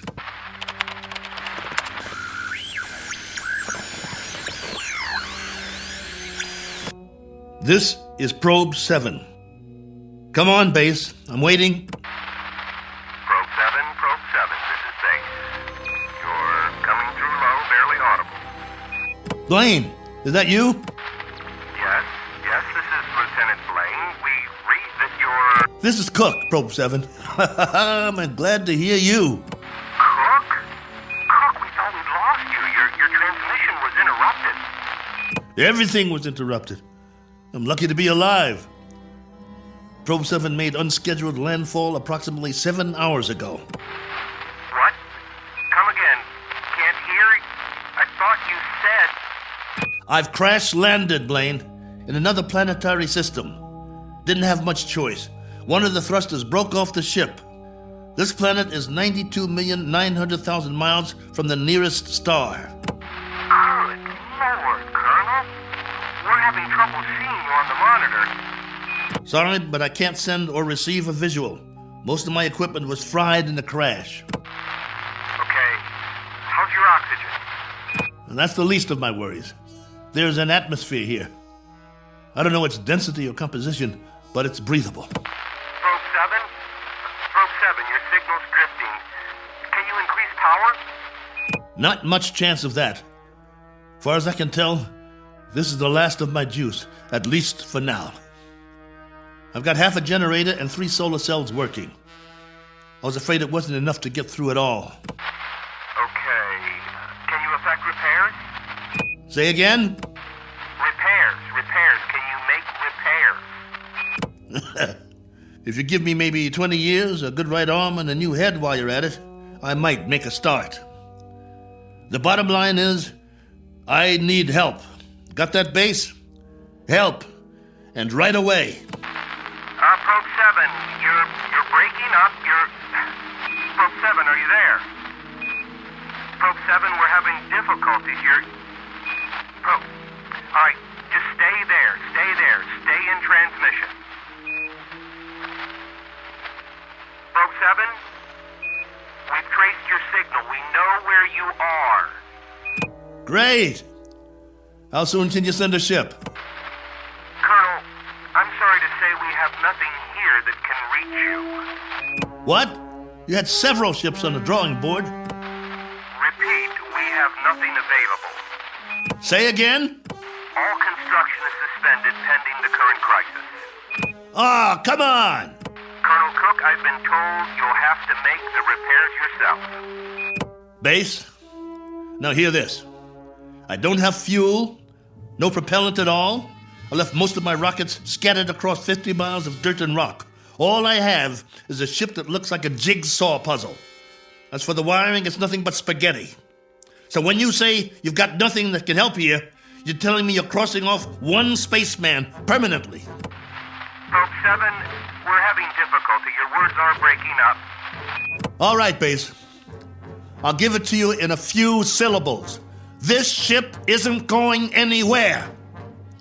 Not forward, up, down, or back home. Is that plain enough for you? Now I'm asking you again.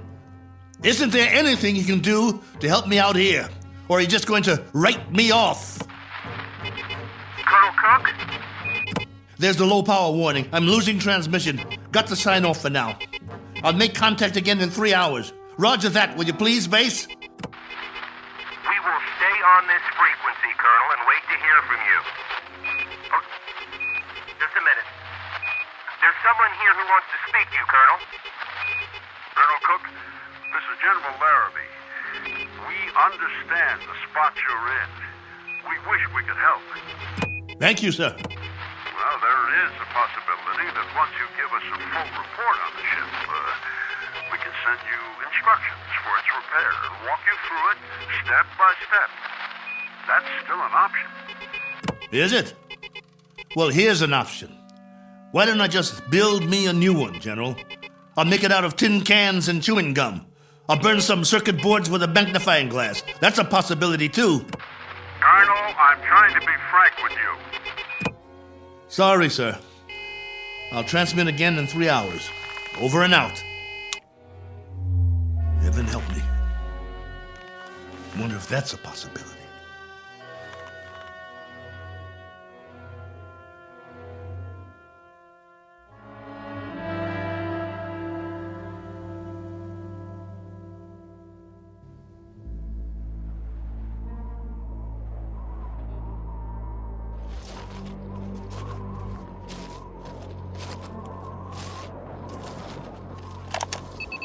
Log entry 1413. I'm standing on a hillside a few meters from the ship. You hear that? I think there's going to be a change in the weather. Back home we'd call it a sandstorm. Better head back soon.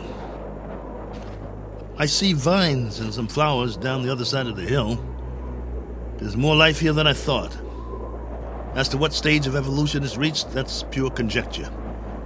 No sign of animal life, but the vegetation grows thicker in certain areas, like the valley. Can't trust my leg yet. Better stay close to the ship. I've picked some plants for analysis. We'll see if there's anything edible. Hey! Anybody! Hey! Take me to your leader. I've got beads at wampum. Is anybody here?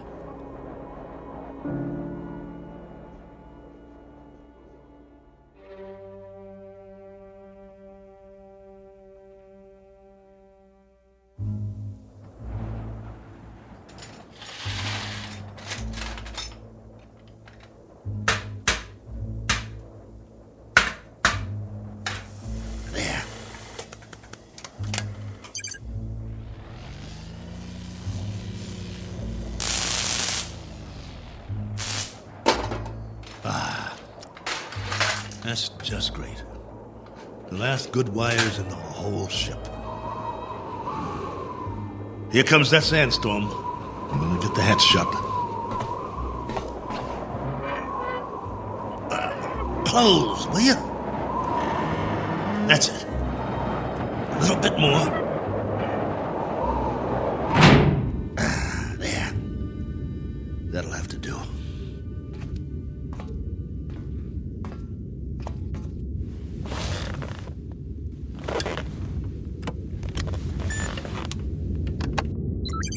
This is Probe 7, calling base. Probe 7, calling base. Over to you. If you read. We read you. We read you very well, Colonel. Ah, you've got the video going. For now, General, I've wired all the solar cells in the series. At the moment, I'm running off the storage batteries, though. It's almost night here. All right, tell us your situation, please. My situation? Yes. Any change, Colonel? I've done what I can, but I'd have to call it unchanged. The power level's higher as long as I charge up during the day, but I don't know how long that will last. At least, I've got you on the screen. Got to see another face, both of you. You should be used to solitude. You've been in space a long time. Yeah, I should, but that was different somehow. I was a big something in the middle of nothing. This, though, I've landed and it feels like I'm supposed to be somewhere, and I'm not. My memory of home is fading fast. Colonel, and the condition of the ship, still a total loss. Probe 7 is no longer probing, General, unless it's the few feet of dirt I tore up when I crashed. There is life here, like I said, vegetable life, pretty elementary. I've explored the surrounding area in all directions, but I can't get down to the valley with this leg. The gravity is roughly the same as ours. From what I can tell, the atmosphere is similar as well. At least, there's no pollution. I haven't started coughing yet. Describe what's left of the ship. What's left of the ship, General, is a few feet of bent-up metal. I told you, it's unrepairable. You're sure, Colonel? You're absolutely positive? There isn't one other section that's still intact. She'll do for a museum or a junkyard. Take your pick. As for me, I don't have the luxury of making a choice. Nor do we, Colonel. Nor do we. Right. The crisis. Listen to me, Cook. We've got a major problem here. Oh, you do? Since you left, we've had an international incident. A serious one. There's talk of war. The next 24 hours will be crucial. As long as I can remember, there's always been a crisis, and there's always been talk of war. Well, hasn't there? Yes, but this time I'm afraid. You'll forgive me, General, but I've got a crisis too, and it's a very immediate one. I have the remainder of my rations and 2 broken bones in one arm. You have my location. I need to know that help of some sort is on the way, or would you call that unreasonable? Now listen up, Colonel. The rest of the fleet's been taken out. There isn't another ship, unless we build one. And if we go to hydrogen war in the next few hours, there'll be nobody left to do the building. Do I make myself clear? You're serious? That's the realistic view, Colonel. It may go down hard, but I'm giving you the facts of life. 10 hours from now, maybe 6, maybe 4, we'll be fully committed. I'm talking about 500 million people, not just one man. That's about as clear as I can put it. Very well then, General. I guess that's it. We don't see any alternative. Will there be any point in making further contact with base? Yes, Probe 7. For 2 reasons I can think of. Both of some benefit to you. One, so you'll know that you're not alone up there. And 2, to confirm that your own world still exists. though the latter is a moot question at this point. Over to you, Colonel. I can't think of anything else to say at the moment. Feel free to keep the signal open, if you like. Can't do that, General. I need to charge the batteries when it's light again. Here's that storm. Don't know how strong it'll be or how long it'll last. But I'll try to get through it. Nothing else I can do. Then, for whatever it's worth, know that we're still here. For now. Over to you, Probe 7. Roger, base. And out.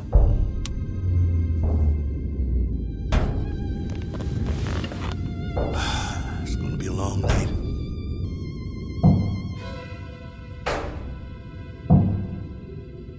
Wait. What's that? Hold on. Blaine? General?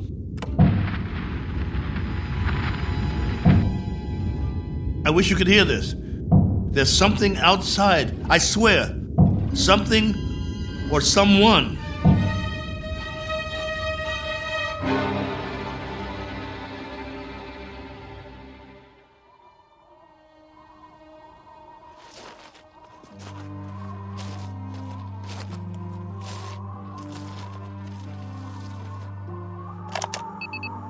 Log entry 1414. Just in case anybody ever hears this, I didn't get much sleep last night. I was waiting for the wind to die down. As soon as it did, I opened the hatch sometime around dawn. You see, I thought I heard something pounding on the hull, over and over. It couldn't have been an accident. It had to be something intelligent trying to signal me, to let it in from the storm. That was what I thought. Funny the way the mind works. I've never been so glad to hear anything in my life. And at the same time, so afraid. But I opened it anyway. Well, everything was covered with a fine layer of sand, silica crystals, very much like the soil back home. And that was the trouble. Whatever had been outside, there was no sign of it now. If there were tracks, the sandstorm had wiped them out. The ground, everything, smooth as a beach where no man has gone before. I did find something, though. A broken branch. So, it was only the wind, after all, blowing it back and forth before it broke off. Had me going for a while. So much for my man Friday. Now I'm back to the old routine. Reconnaissance, hunting, and gathering. Just think, a few million years from now, something on 4 legs, or 2, or 8, may actually walk this barren planet again. A few million more years, and it will grow a bigger brain so the species can start doing the same things I'm doing. Foraging for food, trying to survive. Wonder if there'll be anything left of the ship by then. Probably not. Me? I'll be a fossil at the bottom of a tar pit somewhere, and no one will realize I was ever here. Well, onward he marched, for want of anything better to do.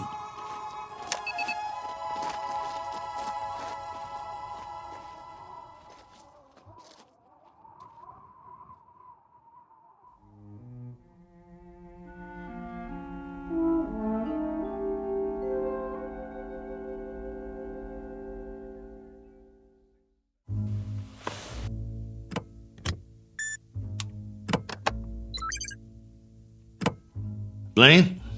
General Larrabee? Are you still there? Here, Colonel. Go ahead.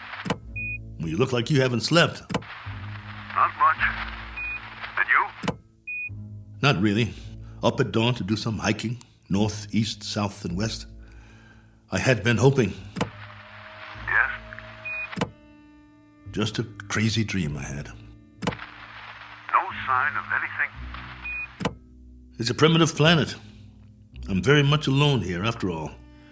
Oh, not completely. I've got a wind that sings sad songs and some scrawny plants that check me out every now and then as I walk by.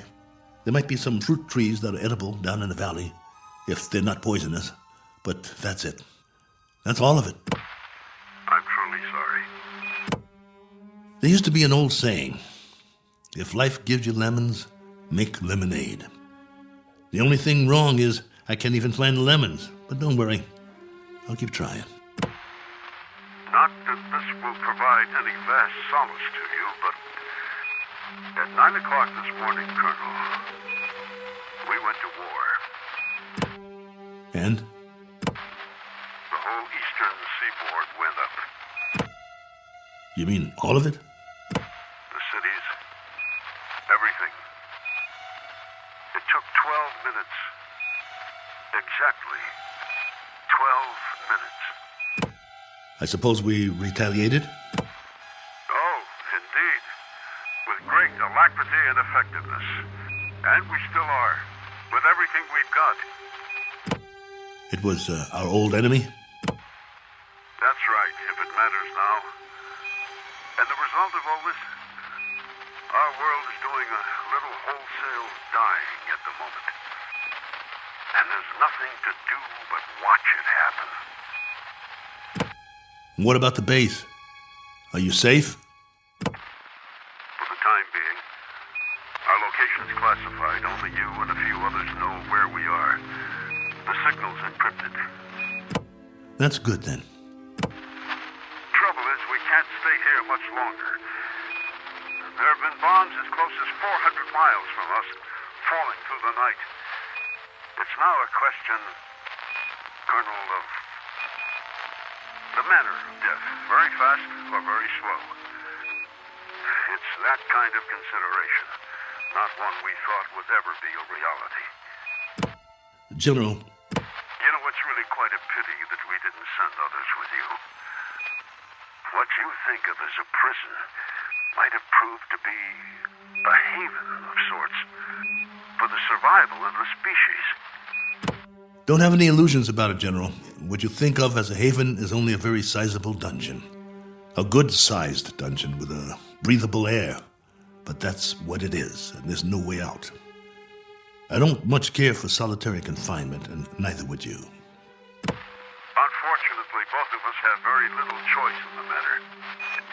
General, this is urgent. Give it to me. What is it, General? What's happening there? In a moment, Blaine. But, General... I said in a moment. Cook, I've just received an official communication. We're going to have to move out of here. Now, I don't know whether we'll be able to transmit again or not. If we are able to, I'll do my best to make contact. You have my word. Thank you. Try if you can. It means a lot to hear a real, live voice. I wish we could do more. Silence. Or cries. That's the story from our world. Silence or cries. God bless you. And good luck. Over and out. Probe 7. Yeah. Over and out. Not with a bang, but a whimper. Hell of an ending. To all my friends back home, take good care. Looks like I won't be seeing you again. Not in this life.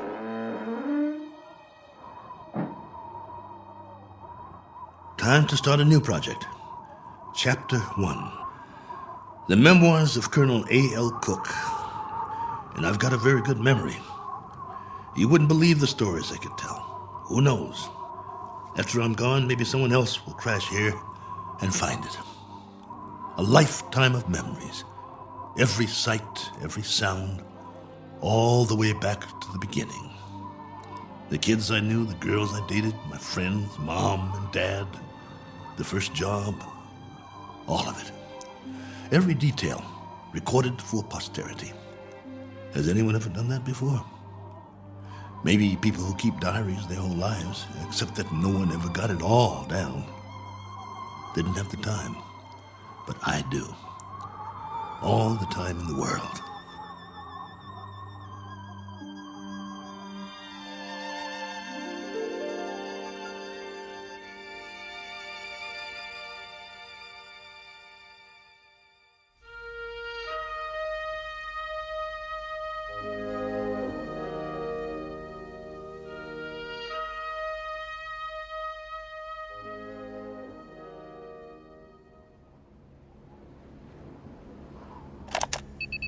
Log entry 1415.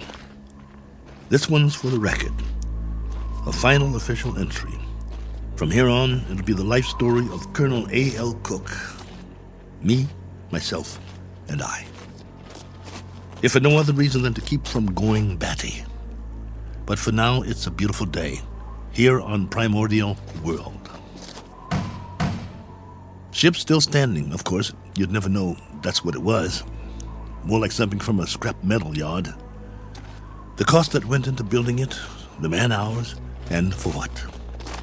To come to rest here. A little way station that isn't even on the map. I'd call that a waste. Exhibit number 1 in the elephant's graveyard. Ever hear of that? They used to say there was a place where elephants go to die. Hundreds, thousands of them. A secret place off the beaten path. And there were bones and tusks. And once in a great while, someone would stumble upon it. Like the Sargasso Sea, where sailing ships caught in the kelp and were trapped forever. Well, maybe other travelers will end up here, gone to ground, never to move again. Eventually, there'll be a whole collection of them from all over. But remember, I was the first. I should scratch it in the metal. Cook was here. But I digress. This is still supposed to be my official report. The evaluation of the crash site coming up. The tail fin is all but covered by sand. Have to dig it out before the next storm. Then build some kind of windbreak or the whole ship might get buried. I could gather some branches, make one. There's more vegetation in the valley if I can get up and over. Now, that's odd. If there are no other trees in the immediate vicinity, where did this branch come from? The one that was banging against the hull last night. Unless something carried it here. The wind or Oh well, maybe I just didn't notice before. That must be it. Rocks to the left of me, rocks to the right of me. One very dry, broken off branch in the sand. And what great sand it is. None better in the known universe. On sale at closeout prices. Note the fine crunch under my boots as I walk the proud land. The rare texture, the superb body. Why, it's positively... What in the name of... It can't be. It looks exactly like... No, I must be hallucinating. But this... impression... I could swear it's a footprint, a boot print, to be precise. A lot like my boot, in fact. But it's not one of mine, about 4 inches shorter.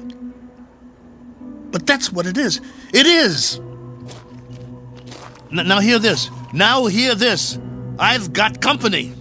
I've got company. Hey!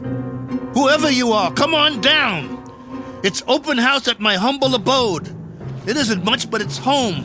Drinks on me. Meet your genial host. Please. Please let me see you. Here's another footprint. And another. And another. Where do they lead? Up the hill? Has to be since the storm, so there was something here. I knew it. Hey. I don't care who you are or where you're from. Let's shake hands and be friends. Don't you need a friend? I do. Come on, friend. We can talk. I've got some stories, believe you me. Where you hiding? Behind that bush? Ugh!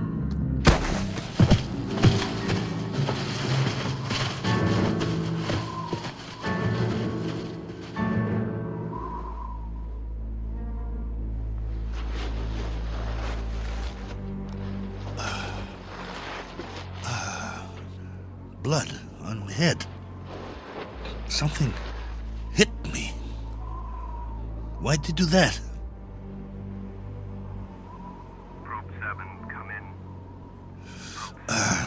got to get inside.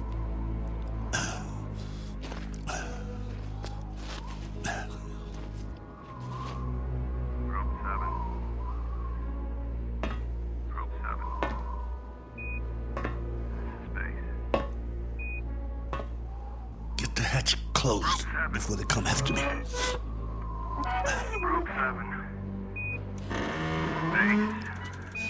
Can't let them get in. This is Base. With our last transmission, we got ours a few minutes ago. A 500% increase in radioactivity. Not much hope for us.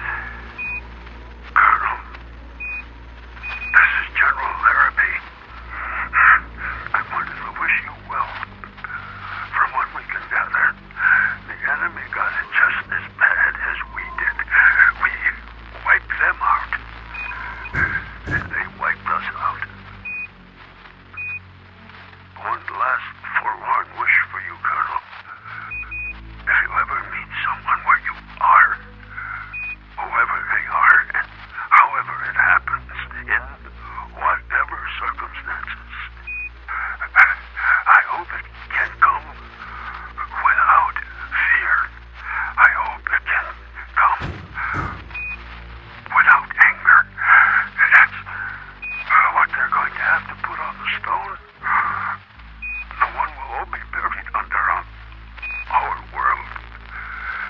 Here lies a race of men who flex their muscles. One time too many. I hope your new world is different, Cook. I hope there's no such word as hate. I hope there's...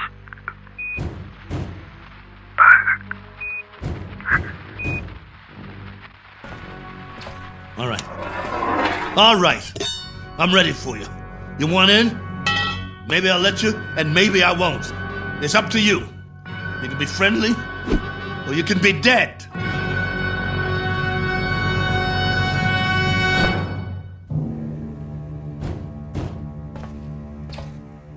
Hey, friend. You want to come in? Must be lonely out there. I hear you. What's the matter? Hungry?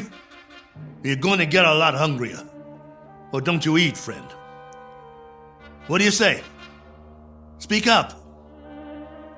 Can't talk, huh? No.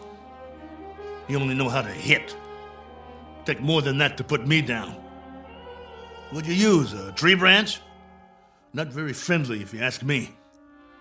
Well, I've got a nice piece of metal in my hand, and I know what to do with it. Won't catch me again. This has been going on for hours. I don't know about you, but I need sleep. I really need it. Understand? Sleep. And this king-size bump on my head doesn't help. Tell you what, we'll make a deal. I give you one more chance to get away. Go hide, I don't care. You may not understand the language, but maybe you get the message. I'll wait a while and catch some sleep. Then when I wake up, I'm going to have a nice freeze-dried dinner. If I don't hear you out there, we'll forget the whole thing. You stay up the hill, and I'll stay down here. Just remember to keep your distance. Otherwise, I might have to come up there and teach you a lesson. A man's got to have his boundaries. Oh, God, I hurt. I want to sleep just for a while.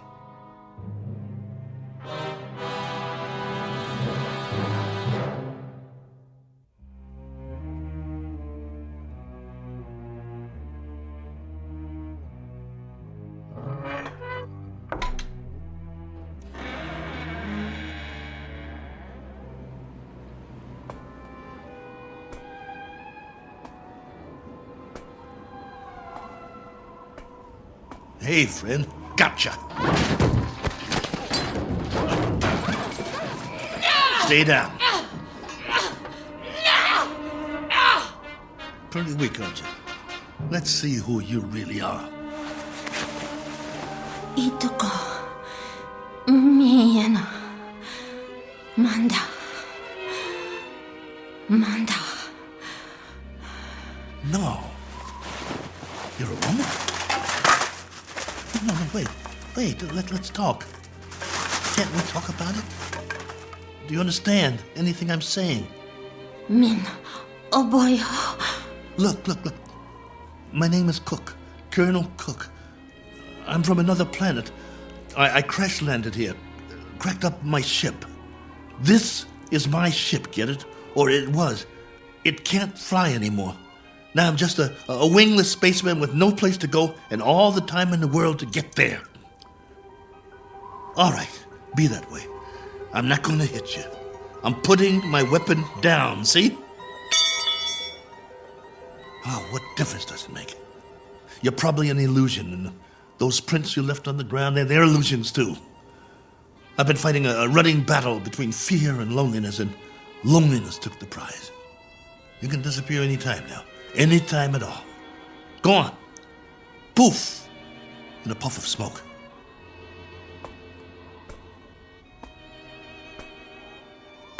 No, wait, please. Are you real? This knot on my head certainly is.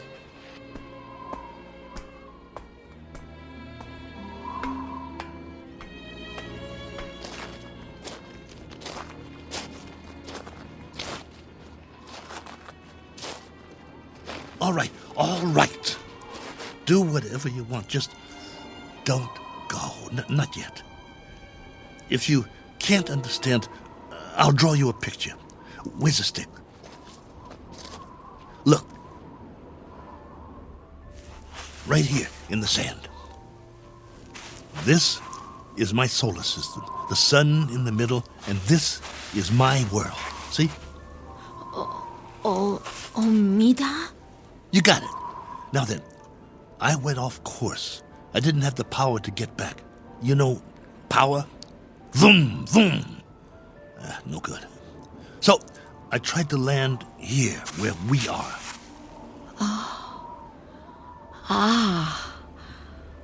Omida korum. Go ahead, you draw. Korum mistum.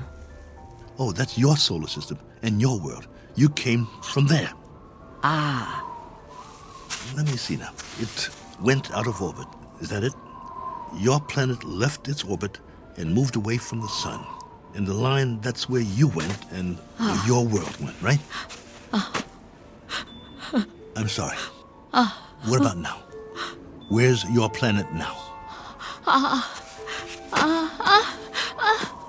I understand. Gone. Disappeared. Probably frozen by now. But you got out. How many others? How many got out? You got away. Any others? Min. One finger. That's a hard count, my dear. A very hard count. And you've been here a while, haven't you? Look at your suit. Your galaxy might be light years away. It would have taken years to reach here. Where's your ship?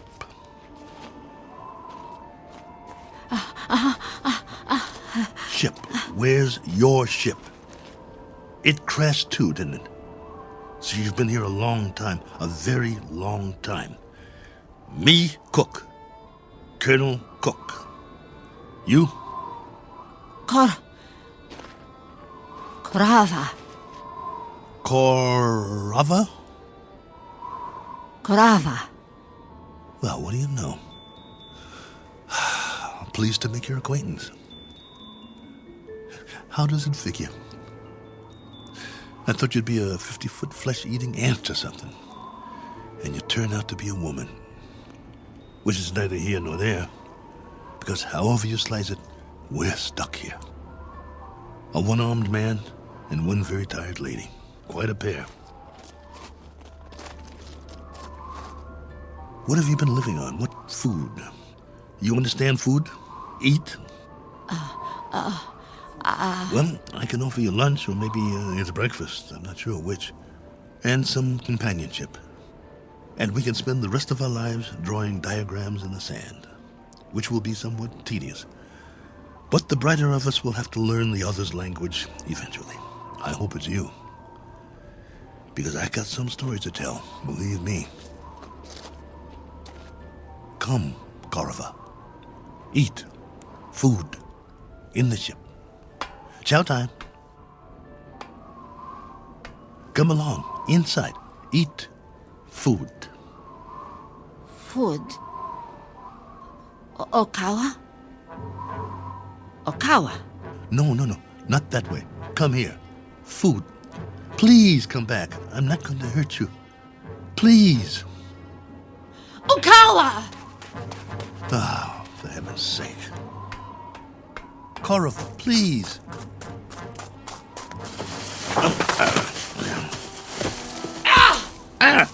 You scratched me. What did you do that for? That's all you know how to do, isn't it? Draw blood. Well, go ahead. Get away from me. It's not just language, is it? It's our animal nature, the way we instinctively respond to one another. In that case, there's not much hope. Go on. Go. If that's the way you want it, go.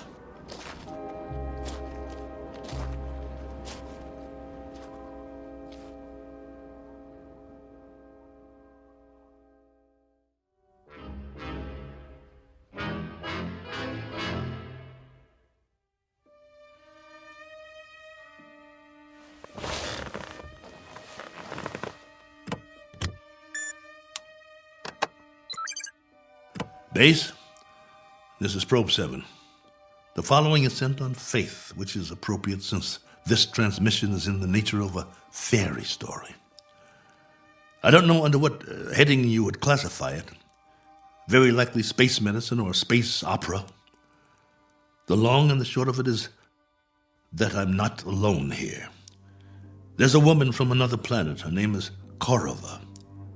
I don't know much about her. I do know that she comes from another planet in another galaxy. A planet that left its orbit and moved out of space away from its sun. I suppose the inevitable happened. They just froze. She's not very old, so she must have been sent in a spaceship as a little girl. But now that ship is no more. They probably sent others too. God knows what happened to them. Died en route, lost their way, landed elsewhere, who knows. But somehow or other, she made it. Perhaps as a child on a preset course. She was here alone until I came. If by some chance you're still there, I can't send you any soil tests. I can't send you data about plant species or anything like that. But I can give you an observation about the psychological makeup of the animal kingdom. They're a frightened breed, a very frightened breed. It must be a universal trait wherever there are advanced life forms. Though it's questionable how advanced we really are, so I guess we aren't alone in that regard, which is really quite a pity, as you may understand all too well, if any of you survived. Base, this is Probe 7. Last call. Absolutely, positively, the last. Over and out.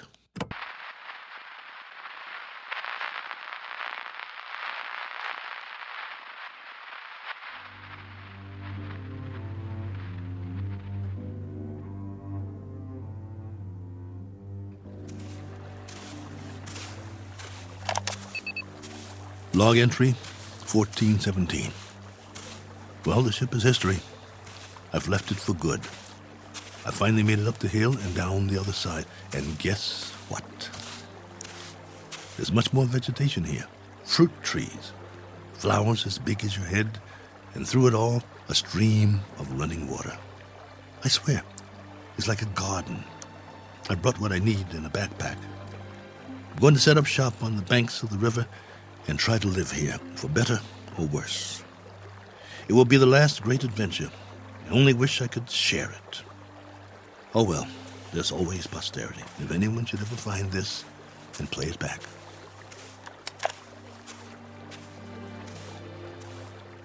Cook. Oh, you. Never mind. Talking to myself. But you wouldn't understand. Why don't you just keep your distance? Cook? Ah. Cook. Not going to hit me, are you? No? That's a surprise. Well, you're just in time to say bon voyage, friend. I'm going that way. There are even more fruit trees over there. No reason to get in each other's way. Cook. You want to come? You may, if you like. We'll eat and we'll live. I don't know how or for how long, but we can try. Cook. What? Dirt? Soil? What do you call it? Earth. Earth? What does that mean? Earth. Is that the name in your language? All right. We've just given this place a name. We'll call it that. We'll call it Earth. Cook. Korava. Earth. That's right. My name's Cook. My first name is... But there's plenty of time for that. No need to rush things. Okay, Korava. This is our home now. This is Earth. What's that? Food. So that's what you've been eating. Some kind of red fruit. Any good?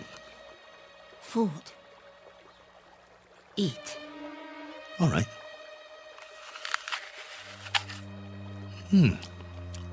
Not bad. We'll take some with us. If you think it's all right. Come on.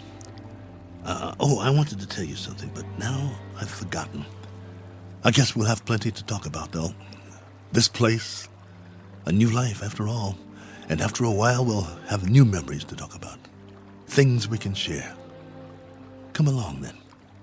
Let's go.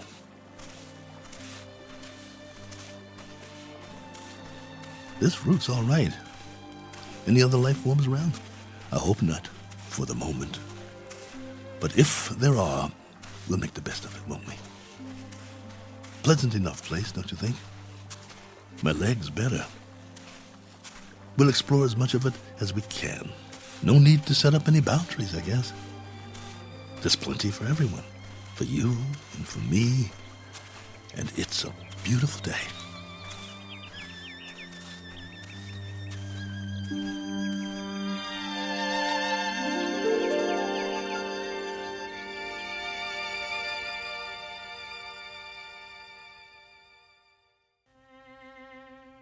Do you know these people? Their names might be familiar were you to hear them. They lived a long time ago. Perhaps they're part fable, perhaps they're part fantasy, and perhaps the place they're walking through now is not really called Eden. That's for you to decide. We offer it only as a possibility and a presumption in the Twilight Zone.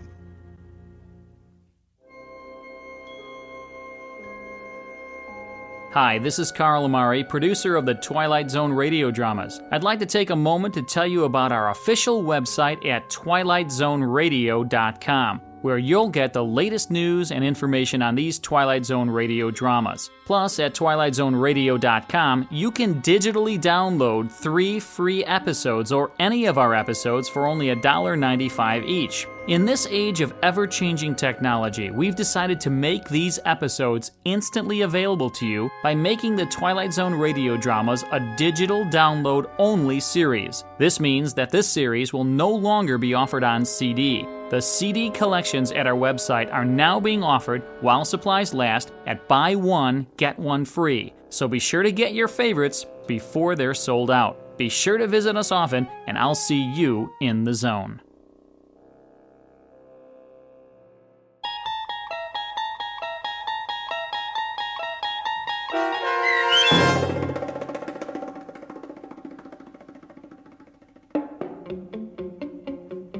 Probe 7, Over and Out, starring Lou Gossett Jr., with Stacy Keach as your narrator, was adapted for radio by Dennis Etchison and written for The Twilight Zone by Rod Serling. Heard in the cast were Tony Maka Sr., Sam Darrence, and Oksana Fedanushin. The producers of The Twilight Zone wish to thank CBS Enterprises and the Rod Serling estate for making this series possible. This copyrighted radio series is produced and directed by Carl Amari and Joe B. Cerny for Falcon Picture Group and Westwood One, Sound design and custom Foley effects for The Twilight Zone by Cerny American creatives Bob Benson, Craig Lee, Matt Sorrow, Tim Cerny, and Todd Beyer. To learn more about the Twilight Zone radio dramas and to contact us, visit our official website at twilightzoneradio.com. Got James speaking.